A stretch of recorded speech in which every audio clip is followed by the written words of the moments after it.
hearing for the fiscal year 2026 Dexter Township budget to order at 6 p.m. And we'll start with a roll call and conflict of interest check. We'll start with Trustee Sanders, Here, and no conflict. Clerk Stambulellis, Here, no conflict. Treasurer Metz, Here, no conflict. Trustee Abbott, Here, no conflict. Trustee Nolte, Here, no conflict. and Supervisor Scott here, no conflict. Trustee Sakinga is absent with previous notice. We'll move into approval of the agenda. Are there any changes to the agenda? If not, I'll entertain a motion to approve the agenda. So moved. Second it. Moved by Nolte, seconded by Sanders. Any discussion? Hearing none, we'll move into a vote. All those in favor of approving the agenda, please say aye. Aye. Any opposed, please say nay. The agenda is approved. We'll move into our first call for public comment. We do have quite the audience this evening. And so I'll just remind folks that we may not directly respond to public comment from up here. That's just our policy. But we will be happy to respond to any questions that are received after the meeting. So anyone who would like to give public comment is more than welcome to come right up here to the microphone. Can I ask a question? Yeah. Are they giving public comment just on the budget or on the whole packet? This is just for the budget hearing, because we'll do public comment for the rest of the meeting. We have 2 of those for our regular trustee meeting as well.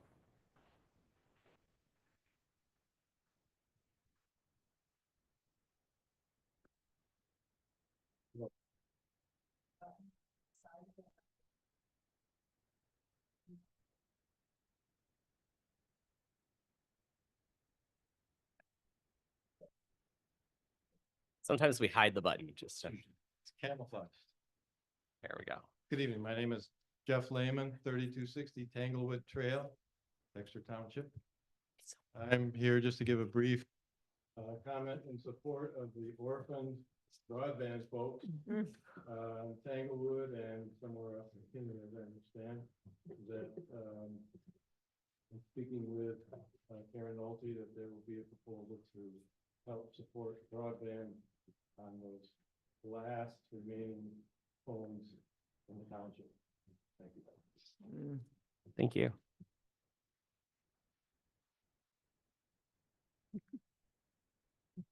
I'm Elizabeth Longley on Tanglewood Trail. I'm part of that contingency, as there are a few other people who might raise their hand who aren't speaking.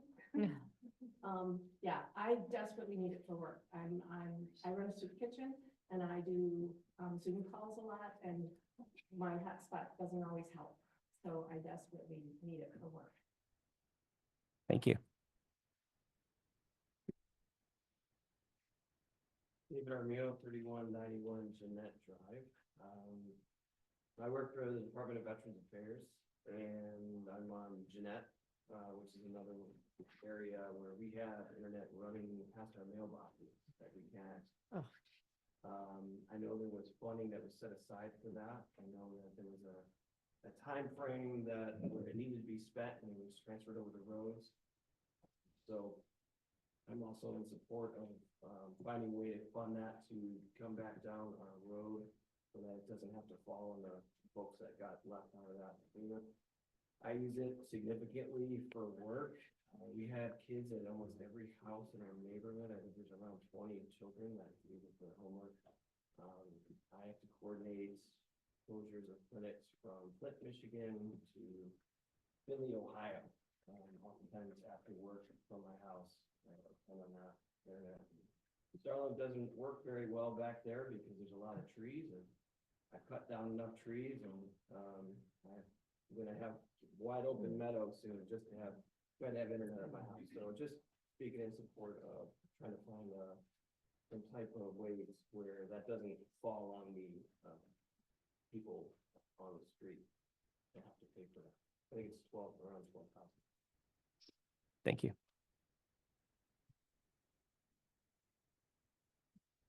My name is Greg Becker. I live on Jeanette Drive, 3456, and I'm another neighbor, been there resident for 26 years, no internet. And it's everything. It's the kids that can't do video conferencing when COVID hit to, just even your appliances, everyday appliances, they're running on internet now, everything's internet. Without internet, it's like not having electric. So again, I'm asking for consideration to get the grant for the money to run that wire up the hill. And that's it. Thank you. Thank you.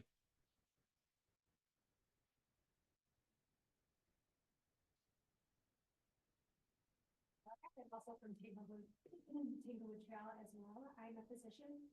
My husband works from home. He owns a company. He desperately relies on having a reliable internet.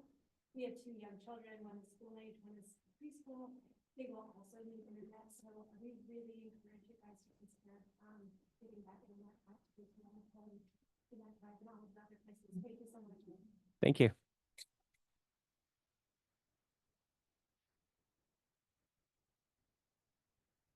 My name's Annette Sullivan. I live on Tanglewood Trail as well, and I'm here for the broadband internet. We do desperately need it down there. I've been a resident there for 29 years. Don't even have a computer in my home because there was no need to even have them because we have no reliable internet. My kids went through COVID with hotspots that did not work well. There were a multitude of children out on our street, which we didn't have in the past. They were going to need it. It's cost me a couple jobs at work. I also work for the Department of Veterans Affairs. It cost me a couple jobs because I didn't have a reliable internet at home. Cost my neighbor selling their house because they didn't have internet access. So there's a lot of things in place. So I would really like consideration for us to get the grant money to do this. Thank you. Hello, my name is Eric Temple, 3200 Jeanette Drive. I'm also here to run my support for the broadband work for both of these streets that were cut off here. I'm an IT director at Michigan Medicine. My wife is a travel agent. She brought her small business to the community when we moved about a year ago. We both heavily rely on internet access. I work from home, most of the time, so it's really important for me to be able to do that, respond to emergencies that are happening over in Ann Arbor at any time of the day. We also have 2 children who rely on it heavily for their education and entertainment as well. So we're very, very close, I think, to getting all of the Dexter Township covered. It'd be a huge success to be able to check that off the list and be the first township in Washtenaw County to say that. So for you to find some dough to run the line down. Thank you. Thank you. Any other public comment? Nope.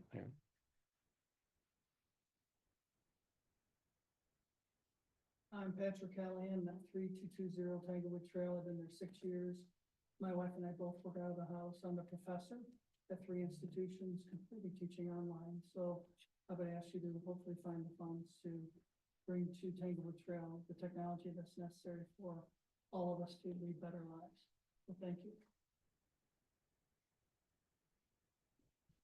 I know I said at the beginning, we don't usually respond from the table, but I'm going to take a little bit of chair's privilege and ask you all a question, just a show of hands.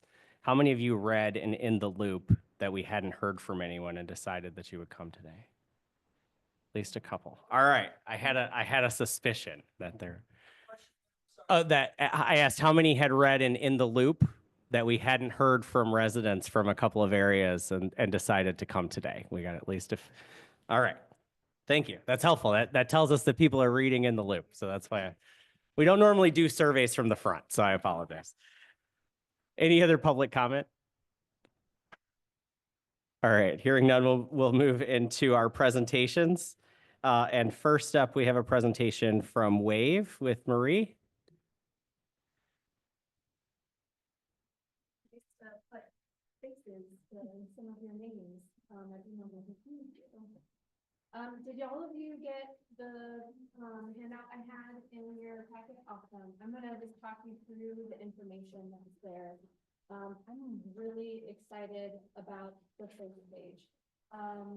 Your previous supervisor and I had a lot of discussion around how Wave could not separate the data of Dexter Township and the city of Dexter. And that had to do with the mapping issue. And then our previous software provider didn't have the technology to upload a new map or anything like that. We, in April, switched to a different software provider to help with, dispatching and, scheduling and all of that. And so you are seeing for the first time, Dexter Township, your people, your rides, not you and the city, which is really, really exciting. And you can see that since making this software switch to, your rides have just increased all the way up to 125 rides in January compared to 95 rides in May. And then that yellow row underneath shows you how many people are taking that many rides. 6 out of 10 riders are 60 years of age and older, and 6 out of 10 riders have a disability. If you flip to the next page, you can see where your riders are going. Number one destination or purpose for asking for a ride from Wave is for groceries, very closely followed by wellness. Wellness could be parks and recreation, it could be one of the senior centers, it could be the wellness center, those types of things. Work was number 3, and then medical appointments was number 4, with some others like friends, library, education, care appointments, banking and such. Your residents, their average trip was 6.2 miles, and they were in the vehicle on average for 19 and a half minutes. They typically take rides from Dexter Township to the city of Chelsea, the city of Dexter, Linden Township, Scioto Township, Superior. And when people are coming to Dexter Township, they're coming from city of Chelsea, Dexter, Scioto, Superior, and then Sylvan. Any questions on those? Yeah. Are you saying on this little graph, Yep. we have 11 residents did 125 rides? Yes, ma'am. Anyone else? Questions so far in the video?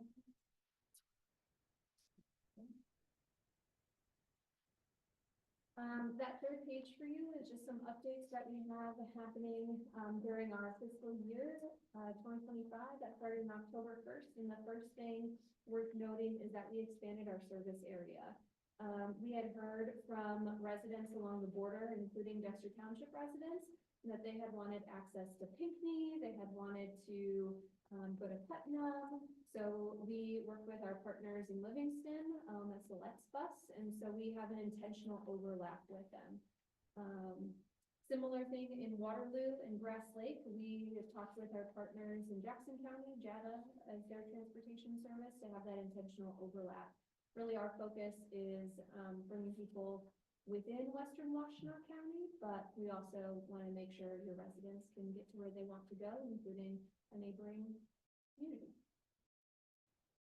This last year, we had a big emphasis on safety. We got new cameras in the vehicles. Instead of having a manual camera that you have to take out, plug into a computer, download the video, and then while the camera is out, you aren't capturing any new footage. We have some digital cameras with AI and things built into them. So the camera can actually sense when someone is on their phone, which is against the law in Michigan, to be driving while holding the phone to your face.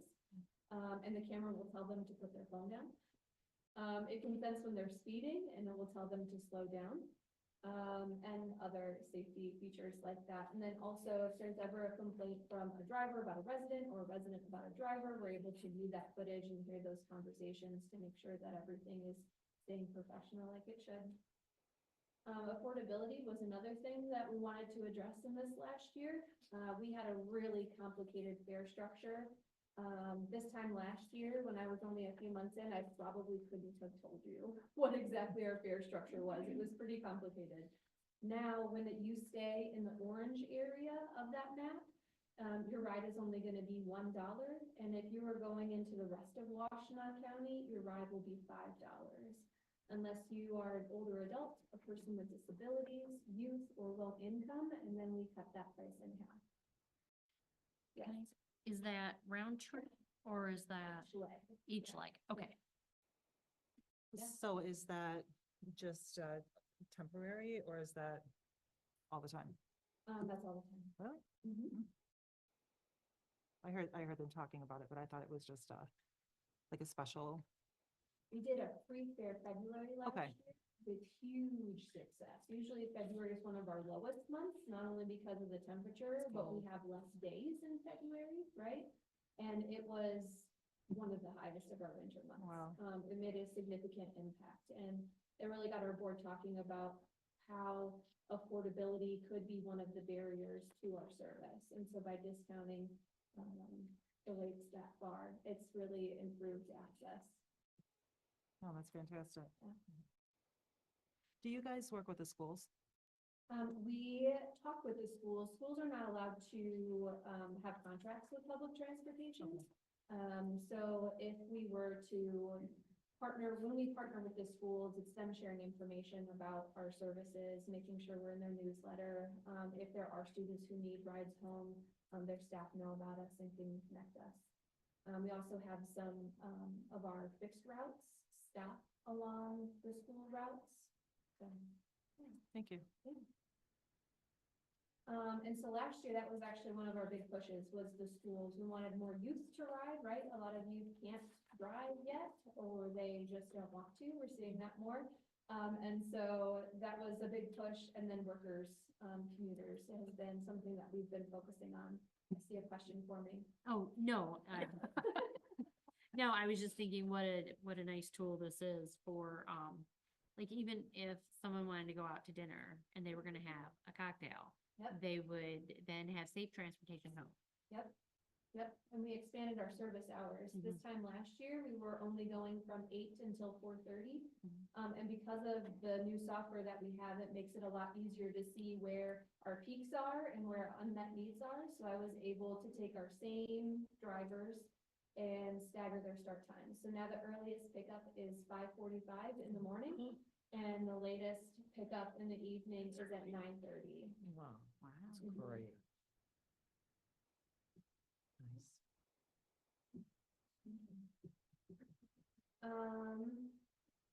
So upcoming, we're looking a lot more at fundraising. We have awesome support from townships like you guys. But the state has been decreasing their funding over the last few years.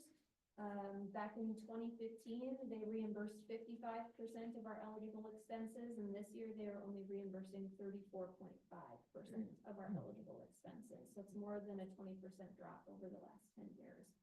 And then the feds just have everybody nervous about what that might look like. So we're trying to lean into some more fundraising and some community building. And so you'll see more of those things pop up. And then I mentioned the expansion, map and times as well.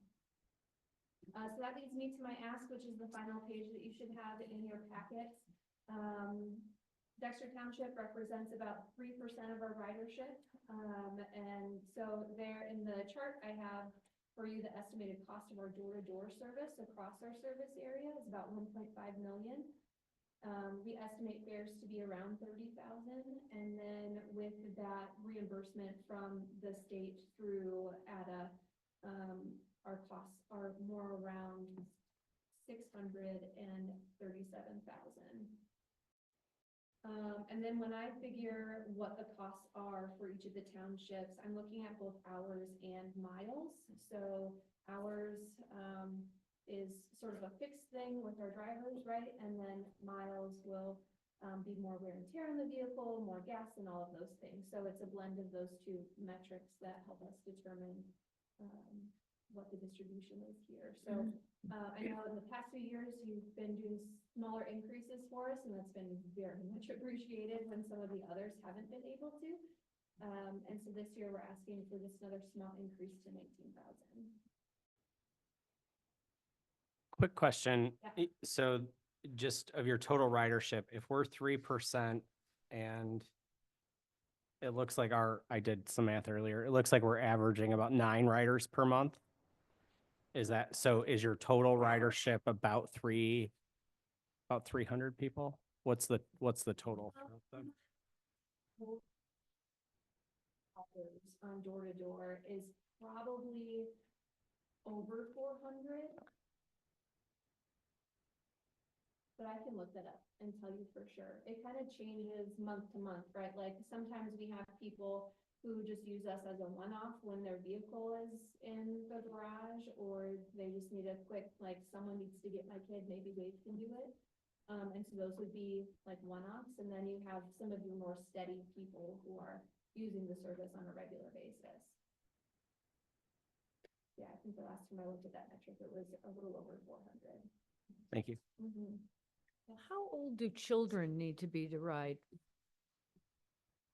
We let them ride at 12 and older without a parent Okay. or requesting parents' permission. Mhm. For a few years younger than that, like 10 is really the youngest that we've even seen parents want to send their kid on the bus by themselves. 10 is the youngest that we've seen and allowed. And then other than that, we allow them to ride with their parents. Toddlers and babies ride at no additional cost. Mhm. And a lot of the parents, I didn't mention our app, so when I made this software switch that allowed us to do a lot more data work, it has a rider app portion, so you can download it, it's called Ride Pingo. And it will show you your bus coming to you, and then if you're the parent who scheduled the ride, you can also see it coming to, like, you can see it pick up your kid and then where it's going with your kid. Nice. Yes. So just so I understand, so your percentages on this sheet really aren't percentages of riders? You used a different I use, hours that the service is running and Okay. the miles. running in our area, in our township? Yeah. Okay. And the mileage. Mhm. So the 637,000-ish, that is for fiscal year 2025? That's our estimates for 2025, yeah. When will you know your federal funding for 2026? The I'm just wondering when you federal apply. government has appropriated for sure through March 17th. And then there's a few question marks. Right now, the state of Michigan recommends that we continue on business as usual. The feds for our operating costs have a cap at 174,000 or 18%, but we hit the cap pretty early on.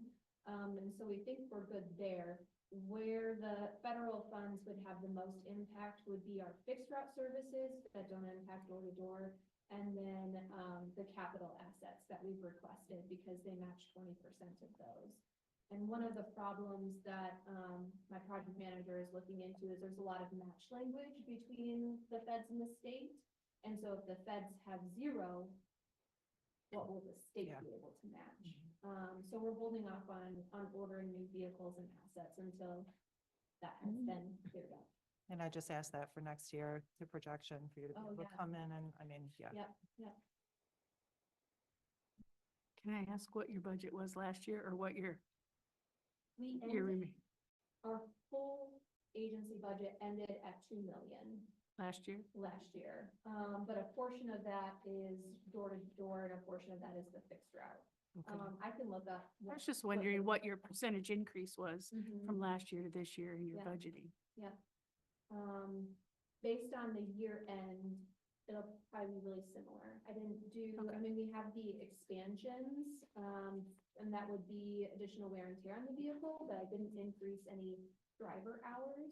Okay. And we have new vehicles, which will really help with our maintenance costs this year. We had some extremely old vehicles when I took over, and the maintenance on a big bus is a big bill. And so, yeah, the new vehicles are helping keep that down. And if you don't mind me asking, what was the rate before it was the 0? And now it's $1 to ride. Oh, the fare structure before we changed was like 3 miles was $2.50, 5 miles was $5. Up to 10 miles was $10. And then also going into Washtenaw County, the rest of Washtenaw County was gonna be $10. So it actually cost, someone in Dexter Township, $5 to $10 to get to the Dexter Senior Center. And it would cost them $10 to get to St. Joe's and Ypsilanti. And those are two very different distances. Oh, We yeah. want to encourage people moving within Western Washtenaw, so, yeah. Wow. Any other questions? Thank you so much. Thank you. Thank you. Route to the next township meeting. Absolutely. We all schedule on the same day, I think. It's fun. All right, next up, we have a presentation from the Chelsea Senior Center and Jennifer Smith.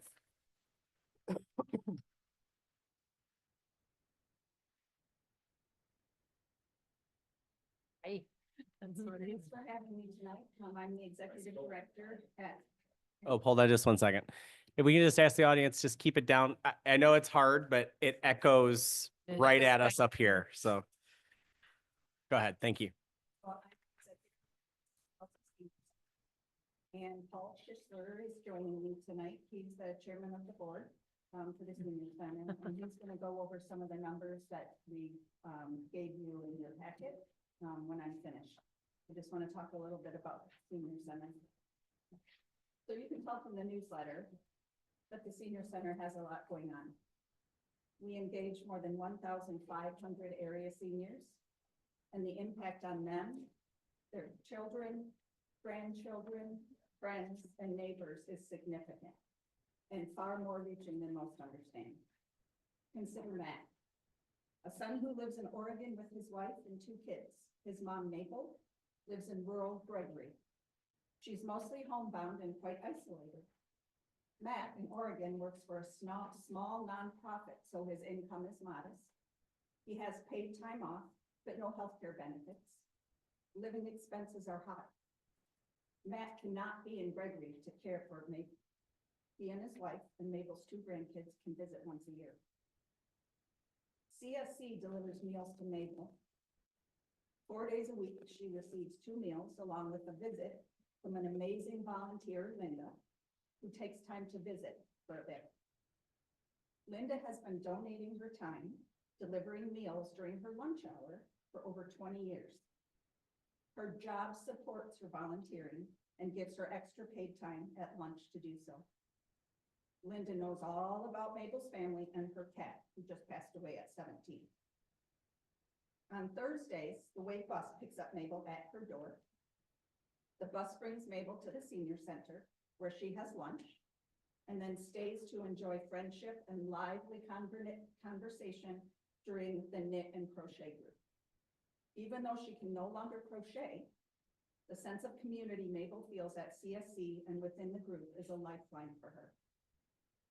Matt, her son, shares with us that the comfort and relief he feels knowing that Mabel has connections and resources to support her is a lifeline for him and his family. You can see that what we do takes a village, a community. We have amazing partners and collaborators. Mabel and her family in Oregon are supported by staff and volunteers at CSC, Chelsea School District, Dexter Township, The Wave, Washtenaw County, State of Michigan, and more. Organizations, municipalities, and companies who support us and believe in our mission. As a small nonprofit, we rely heavily on donations to reach those who need us. Guaranteed, unrestricted funding is so important, and that's why contributions from Dexter Township, other townships, and the city of Chelsea are key and so vital to our operating budget each year. 65% of our income comes from grants. Funding that's not guaranteed. Funding that must be found, requested, awarded, used for something specific within the limited time frame. To get grant funding, we compete against other organizations whose work is as important as ours. Faith in Action, Dexter Senior Center, Grass Lake Senior Center, The Wave, and more. It's likely that if Chelsea Senior Center gets the funding, another organization doesn't. Sometimes that means smaller service organizations must close their doors or let people go. Job and income loss due to lack of funding at a nonprofit and anywhere has wide-ranging implications for the whole community. Is there money for gas to get the kids to school? To take grandma to her cancer infusion? Or to go to job interviews? Situations like this happen in our rural communities all of the time. We all have or know senior neighbors, friends, coworkers, caregivers, families, children who don't live in homes that are safe, who go to bed hungry and cold, who struggle. The nature of our world is that funders have limited money. That means they must choose who gets it. That means we must choose who gets it. Competing for limited funds with the same organizations who form the support network of our whole community is very unfortunate. There are many questions surrounding how the tax dollars collected from the older person's millage will be allocated. I don't have any answers. But like contributions from Dexter Township, I look forward to counting on a reliable, known source of revenue. Having some income that our organization and my team can count on is a lifeline. It means fewer hard decisions, less time spent asking for money, more time to meet our mission, less chance that we must be asked to make hard choices, and more time to nurture the strong sense of community that we all value in our rural area. Thank you again for having me tonight. You as a board get to make choices about how you spend funds, and I am grateful and humbled that you choose to support seniors by supporting Chelsea Senior Center. Thank you. Thank you. Does the board have any any questions? Yeah. Thank you. Really. Sorry for making you come back for no questions. All right. Yeah. Our next presentation is on the Dexter Senior Center with Jim Carson. Evening. Thank you. It's so nice being here. I guess I see that you do have our packet in front of you. I'm the messenger tonight. The cover letters from Anna, our executive director. I'll just mention, some of you may know, maybe not. Anna was just recently married and she's on her honeymoon. Oh. And, she's actually in Japan right now. So, great honeymoon, I hope. All right, like I said, I'm the messenger. I'd like to start off by just sharing, going over her message to you, the cover page that you have in front of you. The Dexter Senior Center is at a turning point. For years, we have operated as a small grassroots nonprofit dedicated to serving older adults in our community. With the opening of our new building, which is coming in the late spring, we are entering a new chapter. We will continue to be a gathering place for Dexter seniors, but we also will become a regional hub for older adults and shared space for community organizations. As we get into this, I want to talk a little bit more about the community organization. As we grow, so do our financial needs. We are working to diversify our funding, but support from our local municipalities remain very important. Many grants and private donations come with restrictions, funding specific programs or projects.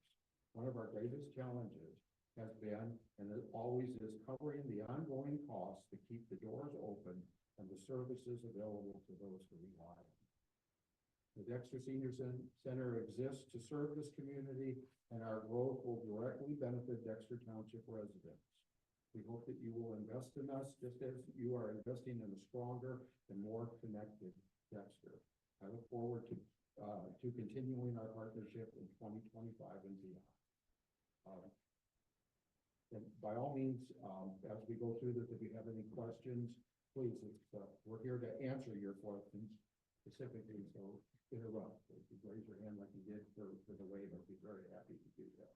So on the second page, we've listed some of the impact, our 2024 impact, the past impact that we have had. And I think that you should be aware of the fact that we are in a temporary spot and have been for the past year. We've been operating our senior center out of a approximately 2,000 square foot facility inside the Dexter Wellness Center. I think that you're probably aware of that. We lost our home, at the Encore. It wasn't much larger than that, but it was a lot. It was more than 2,000 square feet. We have 435 active members today. 1 year ago, before we moved into that, we had 100 less than that. We've gained 100 new members in a temporary facility that's small.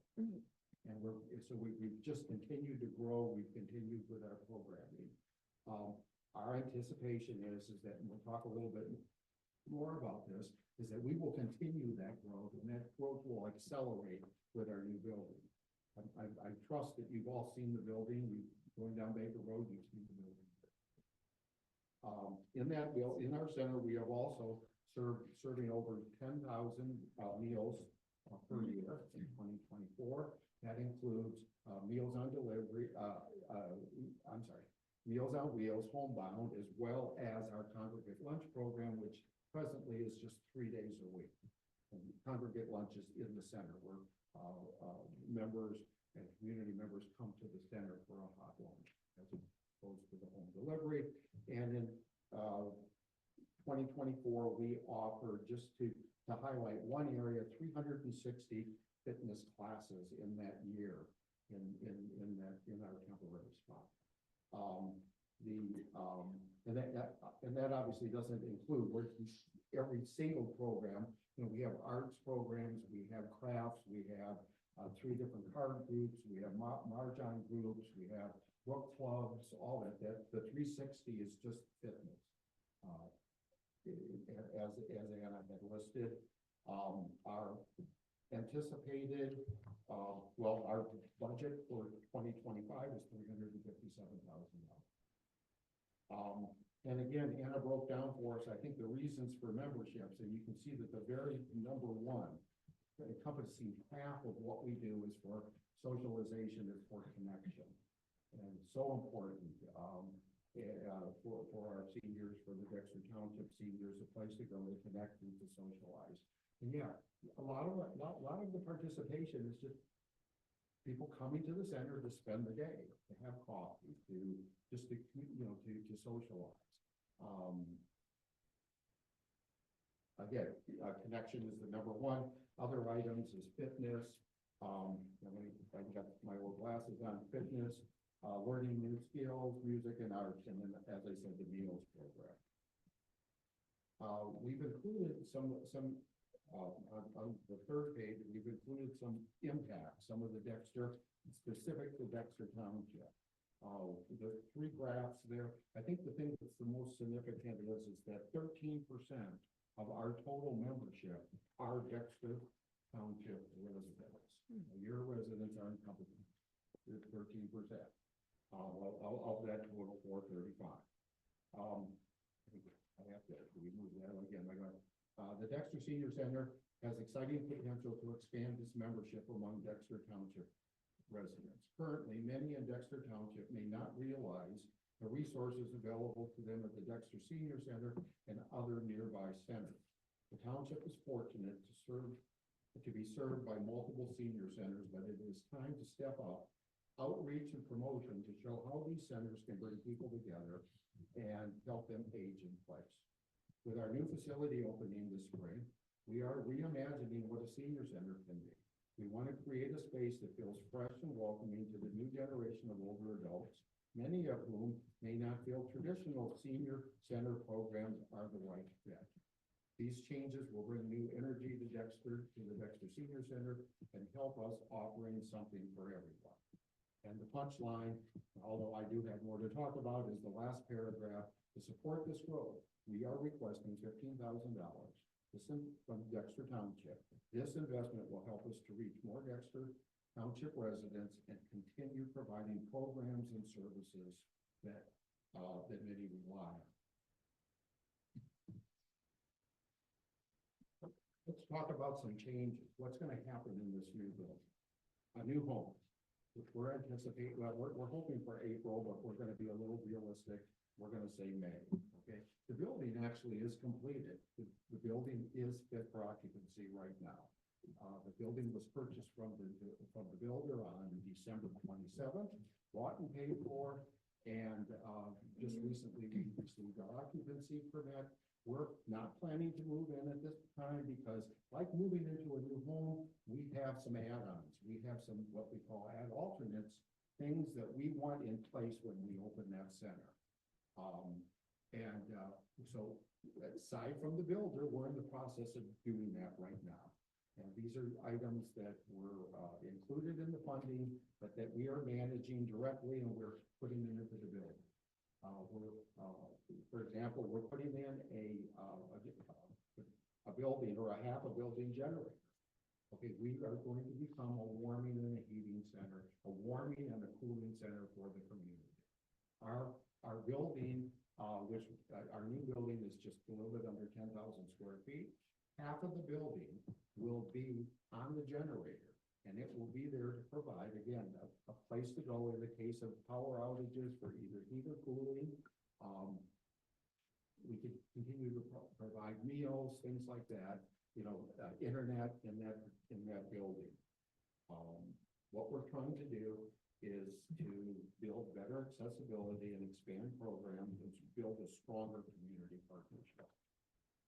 Yes, sir. I have a question about so the building was grant funded, correct? And so is there any kind of rent or payment due for any of the building?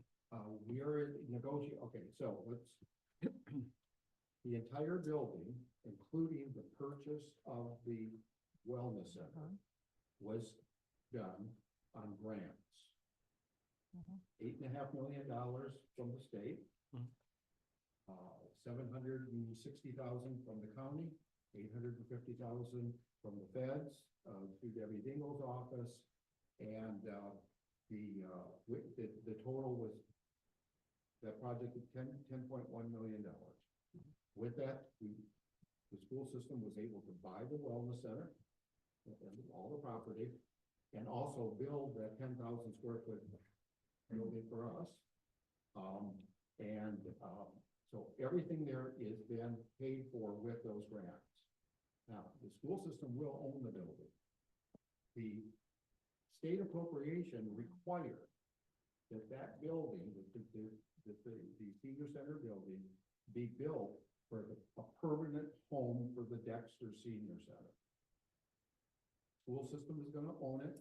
We're going to provide the expense for the operation of that building. And the school system is going to lease us that building for $1 a year. And that's a long answer to that, but I think that it's important that you understand that entire, all of that, okay, was covered with that grant money, that total amount, all the ad alternates and all of that. What we're responsible for now is just like we would in any building, is the operation. The seniors are responsible for maintaining, the operation of the building. And that's what makes up that three. Excuse me. Yes, Michelle. Hi.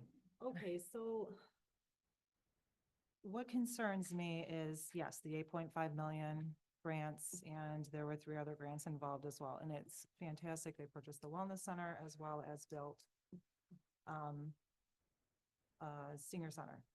Now all of a sudden, the wellness center is still operating as the wellness center, 5 Healthy Towns. I don't understand that, first off. Secondly, I have had seniors that attend the senior center approach me stating they can't utilize the gym or the large gymnasiums to play pickleball or any kind of activities because they have to buy a wellness center membership. That concerns me. Because now that, I understand that someone had to take possession of that money and it was the school system. So now all of a sudden it's became a multi-generational center, which is great. But I'm not understanding why the seniors can't, utilize that facility without having to pay $700 to have a gym membership through 5 Healthy Towns, where I don't even understand how they can still operate as a business. And I attend the wellness center and I very much enjoy the wellness center. But can you explain that to me? Sure. Okay.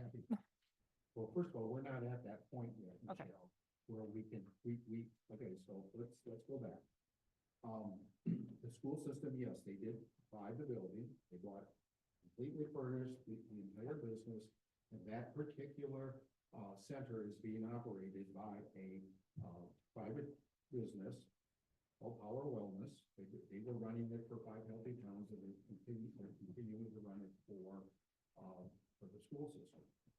One of the conditions of the school system taking this project on as the fiduciary of this money, of this $10.1 million to provide a generational center to include the senior center, all right, is that the school system cannot put one penny, and they do not plan to put one penny of tax dollars that were designated for children for education into that building.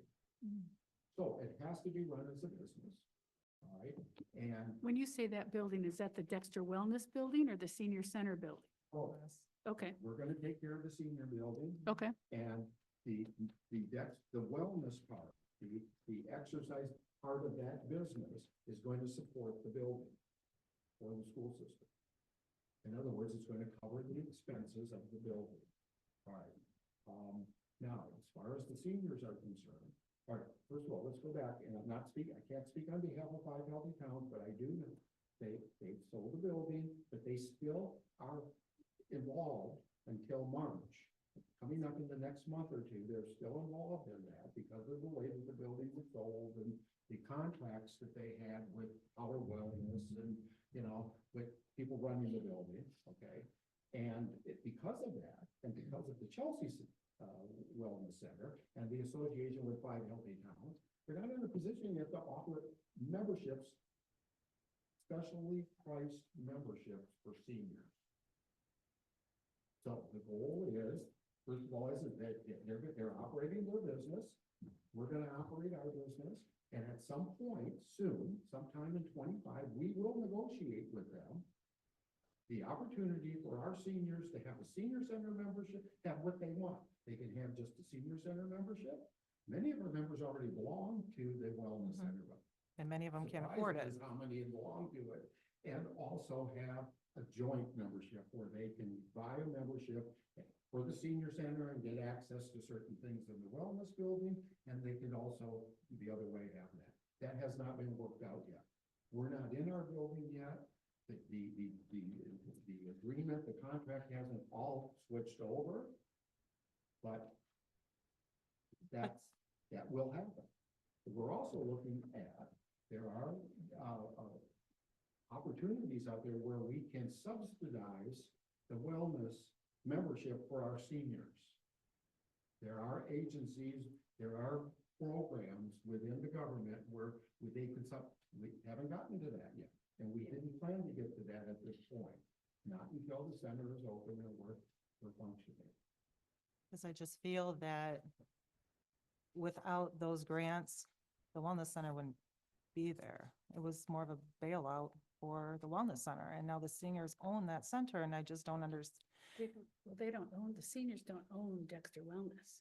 The school system Well, okay, owns Dexter Wellness. but that money was allocated for the seniors. Well, not all of it. Part of it was to bring in the senior center, but part of it was just to keep Dexter Wellness as a community center. The problem that I have with some of this is that while the school system, and as you said, the school system doesn't want to put any money into the building of Dexter Wellness. However, every day buses of kids are coming from the Dexter schools into the wellness center to work out during the school day. It's one of their classes now to come over to Dexter Wellness and work out. That, to me, you've got people in there paying for a membership, and then they're busing in kids from the school. And I know it's not all worked out. I get that. It's just it's a kerfuffle. Multi-generation. Yeah. building. The school system. But it's largely funded by the, The elementary school children they have been having some of their events in our building. Mhm. They're gonna have even more of their events. They're gonna come from, they're Wiley, and places like that, and they're gonna be having programming in our center with our seniors.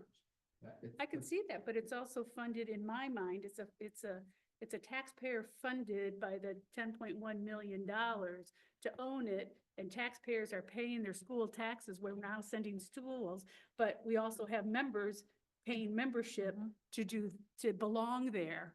It's, to me, it's just not clean, but I know you're in the process of it, and But it's a service too. It The is a wellness center service. is providing a healthy service to the community. I don't disagree with that. And it's not, it's not for profit, it's just to cover the expense of running and of operating the building, of supporting that. And the school kids, it's the interaction. I'm sorry. It's okay. I actually wanted to ask this question. And I figured I better get it in. Sure. What is the membership for the senior centers? $100 a year Okay, for each individual. for each individual. Okay. Don't you think your membership has climbed because of the visibility while you're in Dexter, in the wellness center? I For mean, sure it has. it's just, before you were kind of hidden. You know, yes, it has. And Yeah. you know what else has climbed it for 100 members already? Pickleball And- players. They're over there playing cards. Doesn't have anything to do with pickleball. No, they're over playing It's cards. a new building. Yeah. It's that new Oh, building. absolutely. Our volunteerism has gone to a point where we can't even manage it yet. I mean, there's people coming in, they want to be part of this. They want to, they want to volunteer. They want to work with us, work with the seniors, work with the children. Yeah. Good. It's all part, that whole complex, it's growing. And you know what? The wellness membership has grown because of the senior center. It's working the other way also. Mhm. Their membership, they're growing. Their membership like ours is growing like ours. I don't know their numbers, but I do know that it is growing. I also know that they're covering the expenses already. That building was there for 12 years and it never covered its expenses, and it's covering, they're not making a profit, but they're covering the expenses right now. That is mostly partial to the fact that they don't, the wellness, the five healthy towns they had a mortgage, they had a $10 million original mortgage on it. Mhm. And what the appropriation money did is it paid the mortgage. And by the way, it didn't pay, the wellness people did a great job. We bought that building and all the equipment for $5.5 million. And they, 12 years ago, they spent $10 million building it, and I don't know what they spent growing. So it's been a great partnership, and it will, I believe it will continue to be a good. Is there funding left out of the 10.1? Is there funding left in the school system and on the books? Do you know? Yes, there is. There is. Yes, there is. There is a reserve. Part of that, the 850,000 came from the federal government. The state appropriations did not allow for it, either did the county money allow for it, but the federal appropriation allowed for a percentage of that to be put into a reserve. So yes, they do have money there.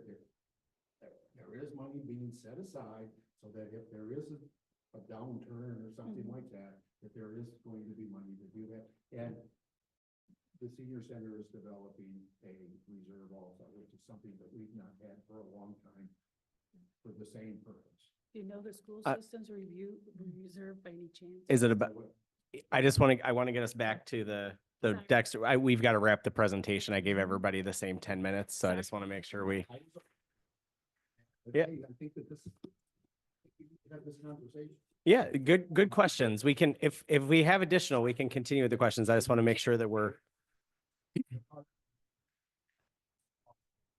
And we can't do it, I'm gonna tell you, we cannot do it without municipal support.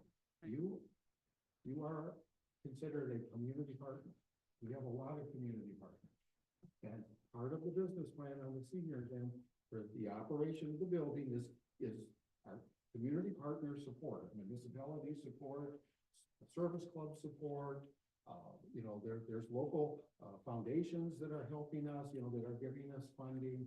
It definitely is. I do want to ask a fiscal impact question just because, so last year, the presentation, the request and what was in our budget was $4,000. There was a secondary request for an increase when there was a bunch of discussion about purchasing the buildings and all of the sort of uncertainty that was happening. The board agreed to a one-time increase of $5,000 out of ARPA funds. But this increase is substantially more than we've been able to do in the past. And I just want to make sure that I'm clear on some of the numbers as we talk about them. So I did some calculations. So 13% of 435 would mean that there are 57 members from Dexter Township, which if the $15,000 budget request was what we went with. And again, I'm just going through the numbers. We're not discussing necessarily. That would be $263.16 per member from Dexter Township. And that accounts for 23.8% of the overall senior center budget. The number that we are working with for this year and what we currently have in the fiscal year budget is the 4,500, which was the increase. That's kind of the standard. We had just calculations. It was just a formula for any of those increases. That would be $78.95 per member from Dexter Township, and about 1.2% of the total Dexter Senior Center budget. So I just wanted to make sure that I confirm the numbers before we move forward. But the number of members and that sounds. The total expense for 25 is gonna be $820 per member. And yes, we are asking for 200 and whatever per member, which means that we are going to work to subsidize that 820 from the 260. We're gonna find that money from other grants, other donors, other fundraising events. The Dexter Senior Center is probably, I'm gonna be careful what I say here, but I do know this. In this entire region, we're the only senior center that is 100% self-sufficient.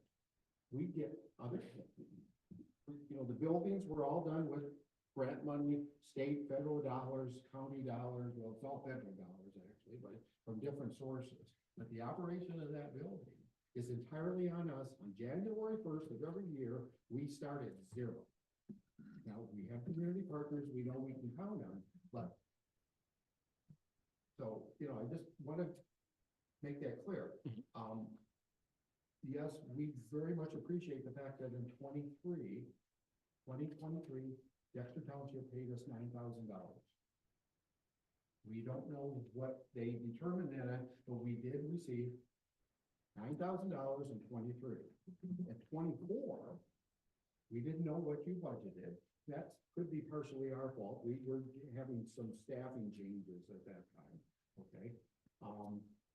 The reason that we asked for 9,000 in 24 was because that's what you paid in 23. Again, not knowing, Supervisor Scott, how that was put together, but we just duplicated that. We didn't ask for any more. We just said, okay, you paid that in 23, hopefully they'll pay it in 24. And, that hasn't happened yet. We hope that we can, you're still in that fiscal year that we can get something for 24. And yeah, now, and all of this is on you. I mean, and what I mean by that is that we're making a suggestion. We're working our numbers the best we can. And, but it's a donation basically, either from the municipality or from the community partner. And we're very happy with whatever you would provide, but. Yeah, I can answer that question just because for the fiscal year 25, which we're in currently until the end of March, we had approved a budget amount of the 4,000. We can talk about this separately, but we've requested an invoice several times for that amount and really would like for it to happen before the end of this fiscal year. So we should definitely discuss that because it is unexpended currently, but that's not for lack of trying. So are there other questions? All right. Thank you so much. Thank you. Thank you. All right. Moving on, we'll move into our budget discussion. And we are gonna work our way through our budget books. The updated budget, if you don't have your budget book with you, is actually in this packet as well. So the numbers that we're gonna work from are gonna be here, but I do want to go through a couple of things as we move towards that. So in the budget book, we have a couple of items that we talked about at our last meeting that we said we were going to discuss when we came into the budget hearing. And so I want to make sure that we get to those. The first of those, we had talked about already was the Park Pass program in, extensive discussion. And this is, if you're in your budget book, this is page 1 under the second tab. So this is the budget narrative document. Sorry.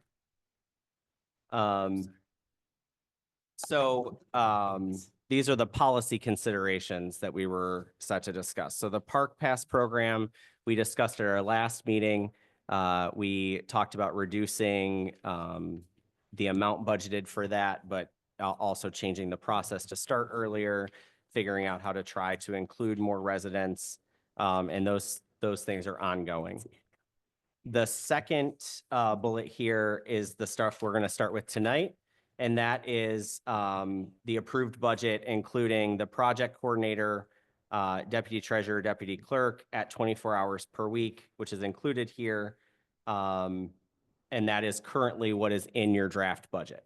And that is the case still in this current draft that we have before us. So that's the first policy issue that we will dive into here. And we will just open up discussion on each of these items as we move through.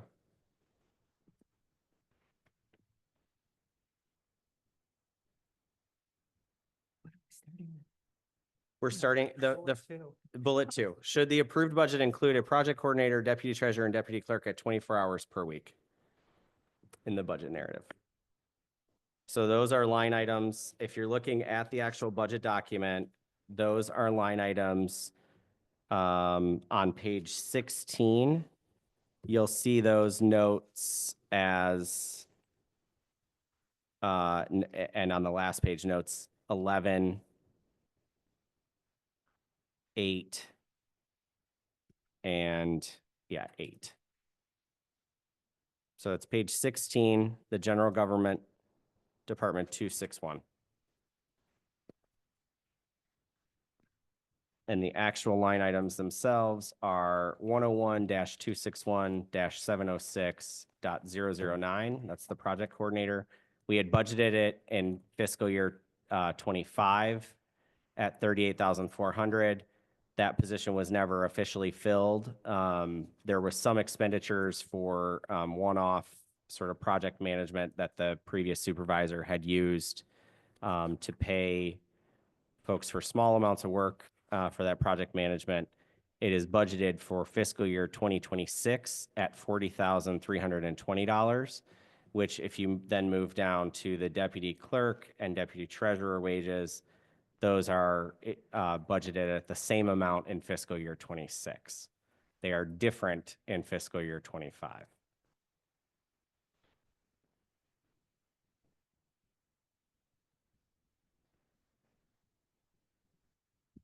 I'll open it up. Questions, comments? Trustee Nolte. I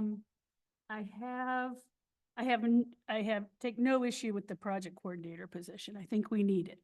I think Sam is overburdened, and I think we need help running projects if we continue to work projects, which I don't see that going away.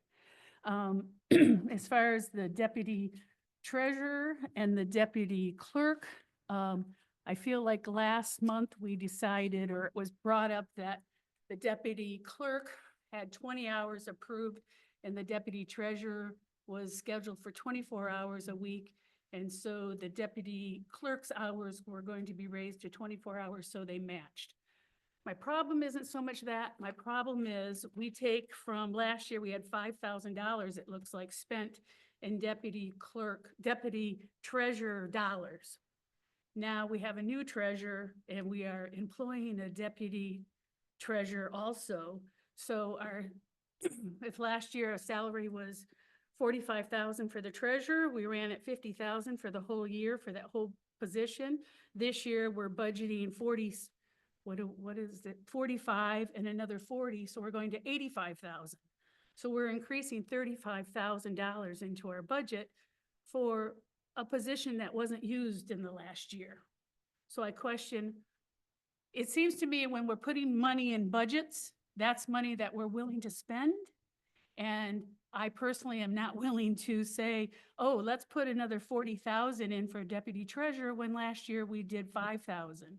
And that treasurer at the time sat here and said she didn't need help. And I can see the training that is happening now, but as I just said last month, how long does this continue? What's the plan? I don't feel good positioning $40,000 in our budget for that position.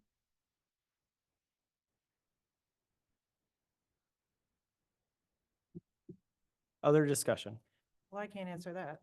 Well, what I can answer is my deputy works, I need my deputy I don't have a problem for with 24 hours a week. And now with a new election coming up, this was supposed to be an off year, so we could get a lot of our training done that we have to do. Organizing the previous election, there's a lot of work to be done in the clerk's office. And now here we are, we've got a little bit of a, what do you call it, a screwdriver in the spoke? Wrench. A wrench, yes. So I am absolutely advocating for 24 hours a week, and I'm also advocating for a fair salary with both deputies. It brings the morale up in the office. It was quite, first off, understandably so. It was a big job to learn for anyone walking into this job unless they've been a clerk or been a deputy clerk. The job has been learned. The integrity is running very smoothly. We're doing our job, so I would appreciate having just the fairness for my deputy as well as the deputy treasurer to be equal. But to advocate for the hours, 24 hours a week is necessary for me, just to let everyone know.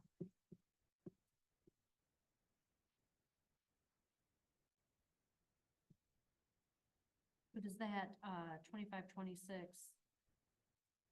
for the deputy clerk, the 40,320, is that already based on 24 hours a week? It is. This estimate is based on, let me flip to the note so I don't read it incorrectly. It assumes 24 hours per week. And it is the same, so that would be the same for the deputy treasurer, the project coordinator, and the deputy clerk. So it sets the pay rate all even for those three positions and the same number of hours for those positions is the estimate here. And that's where the crux of the decision that we're making is are we setting those all in that way? And that's what the policy discussion was. Last year it was not. The deputy clerk was at a less amount hourly wage as well as a less number of hours. So this sets all three positions equally. And another thing I'll say, I come in the office a lot. I'm usually here, I like to say 24 hours plus a week. More than that, but I will just say I'm here part-time. With that being said, do I have to be here that much? No, I have a deputy that is allocated for 24 hours. So I just want to say that as well. I choose to be here. There's work to do. I'm not just going to leave it all on my deputy to do it. And I know I have work to get done. So, and I can't just say, hey, you're going to work 32 hours a week and I'm going to come in when, what have you. But like I said, I don't know what the treasurer's office is doing over there. I know when the previous deputy was there, myself being the clerk, it was 20 to 24 hours a week. So I will let the treasurer answer if he'd like to. We worked together to an extent. My job has a lot more duties associated with it, but I just wanted to put that out there as well. I know the previous treasurer was in here over 24 hours a week for quite some time last year when she was without a part-time deputy treasurer at that time. can I ask, what is the plan for the deputy treasurer? I didn't know that there was a deputy treasurer at this point. I didn't know that there was one appointed. I mean, I know now, but I don't remember being informed about it. And I'm just wondering, what is the plan for the deputy treasurer? Is that going to be a temporary position or is that an ongoing need? So the deputy treasurer, like we said, the deputy treasurer position is an appointed position. They serve at the pleasure of the treasurer. By statute, you have to have a deputy. So there's no way around that. When I was looking for a deputy, I had asked around quite a few people. A couple people had other positions, other people weren't interested. And what I ended up doing is getting the most qualified deputy treasurer that anybody could find. They completely revamped the entire treasury department. Switched everything over to the digital BSNA software, changed completely the investment policy. And I feel that having somebody with that amount of knowledge, coming in and serving, in this appointed position is the best person for the job. And it does take 24 hours a week. Does that mean it takes 24 hours a week every week? No, it doesn't. But that's what's budgeted. Are there weeks that are less? Are there weeks that are more? Yes, but the average will come out somewhere right around there. How, may I ask, well, I understand that the deputy is an appointed position and in that statute. The deputy does not have to work. The deputy needs to be there. The premise of a deputy is if something happens to the treasurer, the deputy is able to step in and work. There's nothing in the state law that mandates that that deputy must work. And to appoint and say that we're going to run a deputy for 24 hours when the last treasurer was working 24 hours, we're just doubling our payroll. We're taking a position that was 45,000 last year and we're raising it to 85 or 85,000 a year now. And if she was doing it, I mean, and she's the one that's training you, and you did appoint an appropriate person. I mean, she was the past treasurer, but we also cannot lose sight that she is your family member and she is your wife. And I'm sorry, I am against having married spouses and checks and balances in our financial departments. And I don't think that we need a deputy 24 hours. And I know, do you work 24 hours or 20 hours would be part-time? I don't know, whatever you work. Now we're talking, it's going to take 45 hours a week to run the treasury That's if we're, department? no, nobody ever said that. Well, if your deputy's working 24 and I'm assuming you're working 20. That's what the budget is for. No, the budget is not. Okay, I let's, agree. No, but but I know, I want to let you answer, but I don't want to talk over each other. So let's, go ahead. You can respond. No, I mean, like I said, there are, weeks, especially like this week, where the hours are going to be much more. And there are going to be other times when tax collection drops down where hours will be much less.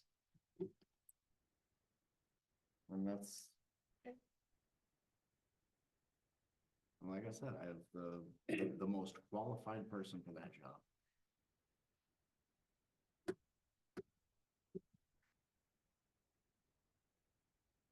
Is there other discussion? Yeah, I just have one question. I do agree that you did hire a very qualified deputy treasurer. And I don't have a problem with that. The thing that I would want to know is in the event, because it says right in the MTA handbook that you can appoint your spouse. And However, you still have to have somebody else. Like, what if are you guys gonna take any vacations the next 4 years? You're never gonna go anywhere? Not in any So, distance. We never okay, did, well, that's, so- okay, so that's the only thing that I wanna know is that if you guys were going somewhere that there was somebody who could step in and take over the treasurer's office in the event, because that's really what the sole purpose of the deputy is for. And the point is not even in the travel, it's just the point if something happened, this leaves the township vulnerable, because if something happens to a family unit, it can take both people out of the position where nobody can step in. This is a problem we have when families are involved in politics, or in offices, or in just family policies. It leaves the township vulnerable. Yes, but when you talk to other people that have been working in this township for many, many, many years, they will tell you that it is very typical, not only in this township, but in other small townships to have family members serving together. I won't even go there. Laura? I Not even just, gonna go there. I just want to say that things don't turn out perfectly. I too have a very strong reaction to the idea that our executive group has two married couples running the township. It feels unethical to me. I realize it may be legal, that I can't necessarily control for that. I do think people should be paid what they're worth and and the hours that they work. But it makes me very uncomfortable that that's the condition of our township, because I just don't agree with it. I don't believe that it's in the best interests of our township for a lot of the reasons that are getting discussed, a lot of the reasons that are coming up. So I just want to go on the record to say that. I'm not going to not approve people's pay and things like that over it, but I want to say that it does not feel right to me. And I do remember many conversations about the last board and the relationships that existed on the last board, and a lot of criticism about that. So it feels also hypocritical to me. And I just need to say that. And I care about everybody and I like everybody, It's a but policy. it feels that it's not a good decision. I think it's a policy issue. And it's nothing against anybody personal. It's a policy issue. It's a policy issue that affects staff. It's a policy issue that affects checks and balances to our township. There's many ramifications of having this in place, and most of them are not great. And if you don't think the deputy treasurer is going to work 24 hours a week, all week, what is the number? What is the number that we should be funding? Should it be 10 hours a week for an average? That some weeks it's very low and some weeks it's very high. But to put in the budget that you're saying 24 hours a week for 52 weeks, to me, that's a commitment. The budget is a commitment to these dollars. And I can't agree to that if it's not going to be 24 hours a week. If it's 10 hours a week, put in there 10 hours a week, cap it off. But I don't see increasing our budget. Overall, we're increasing our budget probably $50,000 in two positions. Well, 35 and 15, yeah. We're increasing at 35,000 for the treasury and 15,000 for the clerk's office. That's $50,000 we're increasing. That's if you also calculate the last short amount of time that the former deputy treasurer was working another job, and the former current treasurer stepped up for the entire township and did almost the entire job herself. And at that point, you want to talk about hours worked, we could do that. Well, We could, And- but Hold we, on, hold on. We're gonna, And what I would also like to add is that it wasn't that the former deputy treasurer was not coming into work. He was coming in and doing, all of the disbursements. While the former treasurer did the rest. go ahead. Yeah, okay. So per the MTA in the state of Michigan, both the clerk's office and the treasurer's office have protections for a reason. First and foremost, we need someone that we know is going to show up for this job. Someone might have to show up on weekends, in the evening time. Not only that, have integrity, and most of all, someone we can trust in this office. I guess I am somewhat disappointed that this is being brought up again. I've ran for office twice, back in 2020 when I ran and, gratefully won. I asked the previous deputy treasurer to stay with me. Completely different political field, that's okay. That's what was best for Dexter Township, and I was more than happy to continue to work with her. She left, that is fine. She told me she may or may not be able to stay. She couldn't even she had an issue with her mother. She had to leave before my first election. Now, that was someone I was very much counting on, considering my very first election. So I put an ad out, interviewed 2 people. One came in. She stuck around for 6 weeks. My mother passed away 3 days ago, or 3 days later. I come back to work. Well, I was coming to work throughout the whole experience. I didn't really want to rehash this, but I'm going to go there. So, no, please, because now you've brought it up that both of your clerk and your treasurer have our spouse working with us. that's right. Now, Yeah. I come back to work. 3 days later, my deputy states to me she's not comfortable. She's not comfortable with the element in the office. She's scared about the upcoming election. Okay, I understand. She left the position. I brought in my spouse. That's all I had at that time. I wasn't even in the right frame of mind to go and start researching candidates to come and do something of that importance. On top of, my deputy had to be completely certified with the state of Michigan to run this election with me. I had 5 weeks for this to happen. I'm not going to be able to interview someone in 5 weeks to make it happen. Now, I'm sure the Board of Trustees remember, I don't know if you were here, Supervisor Scott at that time, and I know you were not here, Trustee Metz or Trustee Abbott. But Trustee Sanders and Trustee Nolte, myself, were definitely here. Myself and our previous office manager, Abby Norsworthy, amazing girl, posted on Indeed. I had 17 applicants that came in. I brought 5 to this board. They weren't even fully qualified. Not one of them had ran an election. I believe one of them had somewhat knowledge with BSNA. Everyone was denied. They all wanted 32 hours a week. They wanted what is called benefits to come and work at these very important large jobs where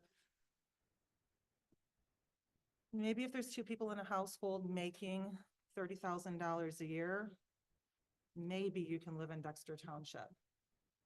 But on top of not having benefits, along with that, that was a deal breaker to all of those candidates. I kept my deputy, who I have had. I've ran 5 successful elections that have been certified by Washtenaw County, both Republican and Democrat. I've done my job. So it's just really frustrating. I just want everyone to know, again, correct, I have my spouse working with me.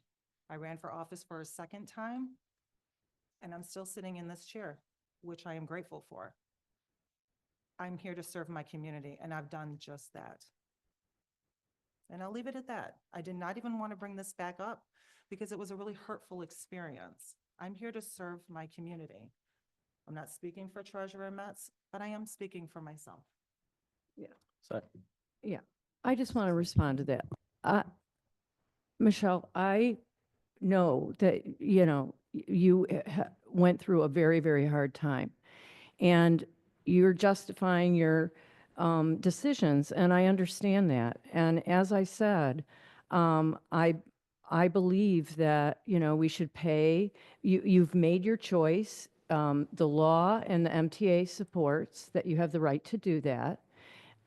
We need to pay your deputy, and I'm glad that it's working out for you. I still think that it's okay to agree to disagree, that, that, you know, we can disagree that it's a good idea to have two married couples in the executive offices of our township. I care about you, I like you, I don't want to make you defensive, but I just disagree with That's fine. I that. just feel that I need to Okay, now and- justify myself yet again. Well, I don't think you need to. I don't think you need to. I think, You so know. at this point, I think we've heard a lot. I'm going to say something that I say a lot, and I feel like in our executive meetings, and that is good policy and what we are here to do to benefit the residents, which I truly believe is in all of our hearts and is the reason that we are all here.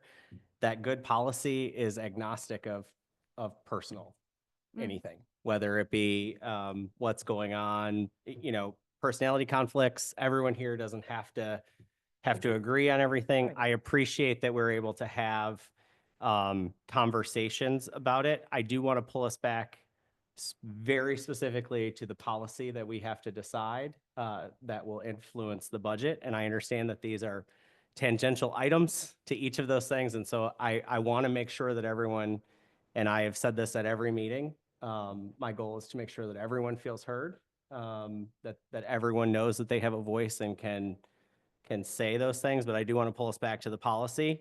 This will not be a surprise to either Brad or Michelle.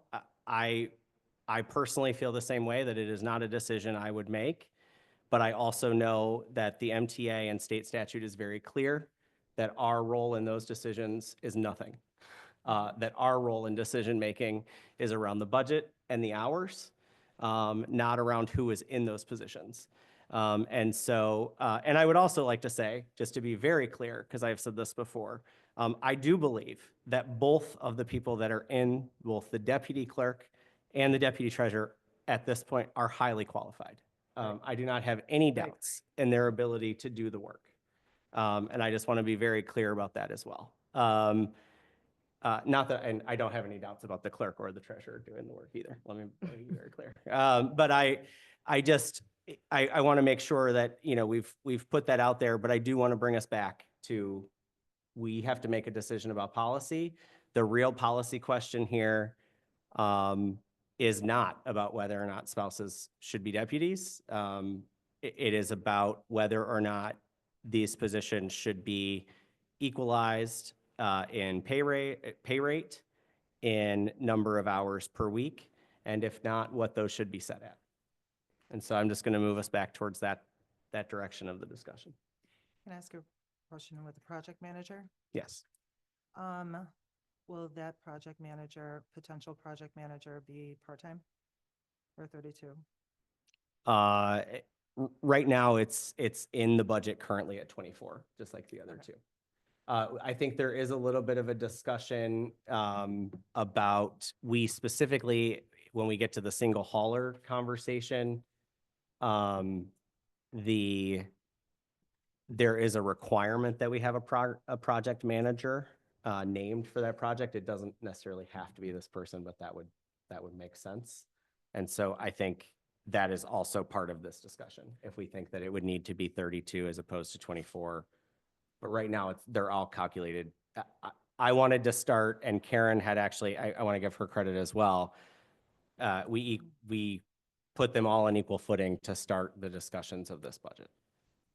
And will that be a position that will go out on Indeed? I mean, we'll go out and request applications for? Oh, absolutely. Because when it comes to the project manager, there are a lot of grants out there that Dexter Township is missing out on. Yes, I think that's and we can certainly discuss what that, we had a job description when we approved it last time, but I think some things have shifted, like the RFP and those types of items that would need to be added. Do we call a motion for this? We approve we this? can make a motion to make changes. What we did last time is you all told me, we're not voting on the actual budget tonight. Okay. That'll be at our March meeting. Yeah. So what we did last time is everyone kind of spoke up, we can vote on it, and then I can make those changes and we'll present it as a part of the next budget packet. But we're not approving the actual budget tonight. Right. We still have another meeting before that.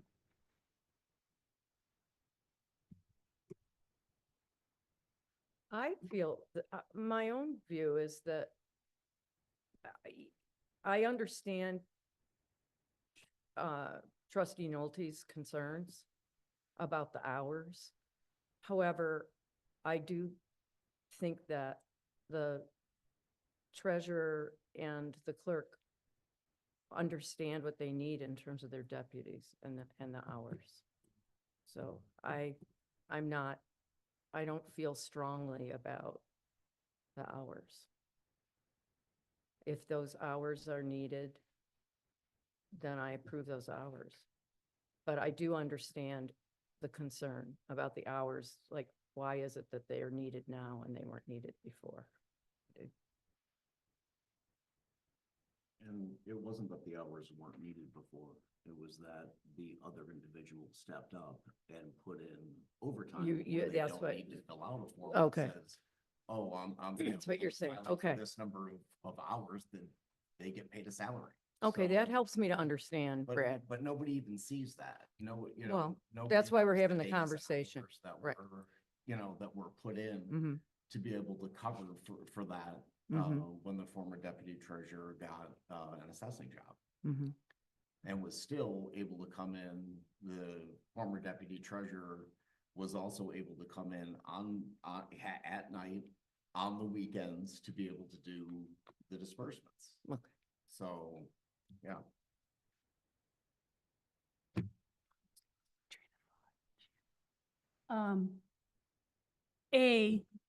On the equality of clerk and treasurer, I do see the clerk's office as much busier than the treasurer's office. I think you have much more responsibility in the clerk's office for documentation and elections and everything.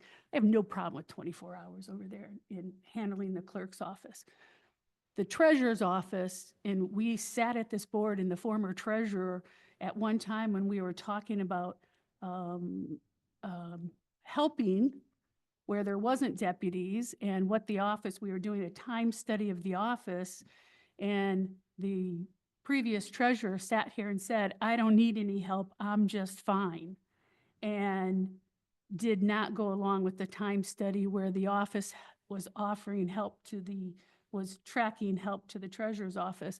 So the former treasurer sat on this board and said that she did not have a problem running her thing, running her department, running her office. And I think the clerk is much busier and has much more, I don't want to say responsibility, but ins and outs of your responsibilities than the treasurer's office does. And I do not agree with the 24 hours a week for the treasurer. If we want to come up with an average, I'm fine, but otherwise, I just can't agree to the 24 hours a week.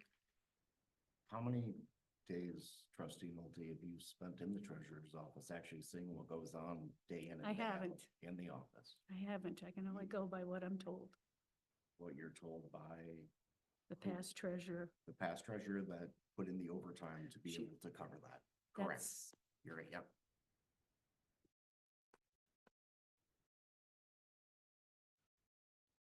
Other discussion, what other, on hours? Are we? Can we move on from this? Yeah, I mean, I will need something to put in here, or else we'll just be right back here at the next meeting. So it would be great to get at least some sort of consensus on if there is, if we're leaving as is, if we are altering the hours. I mean, those are the two options that I hear, it sounds like, is that there is no objection to the deputy clerk wages and hours being equalized at 24. Right. I've heard no objection there. The project coordinator, we haven't talked as much about, but it sounds like I've not yet heard an objection to any of that.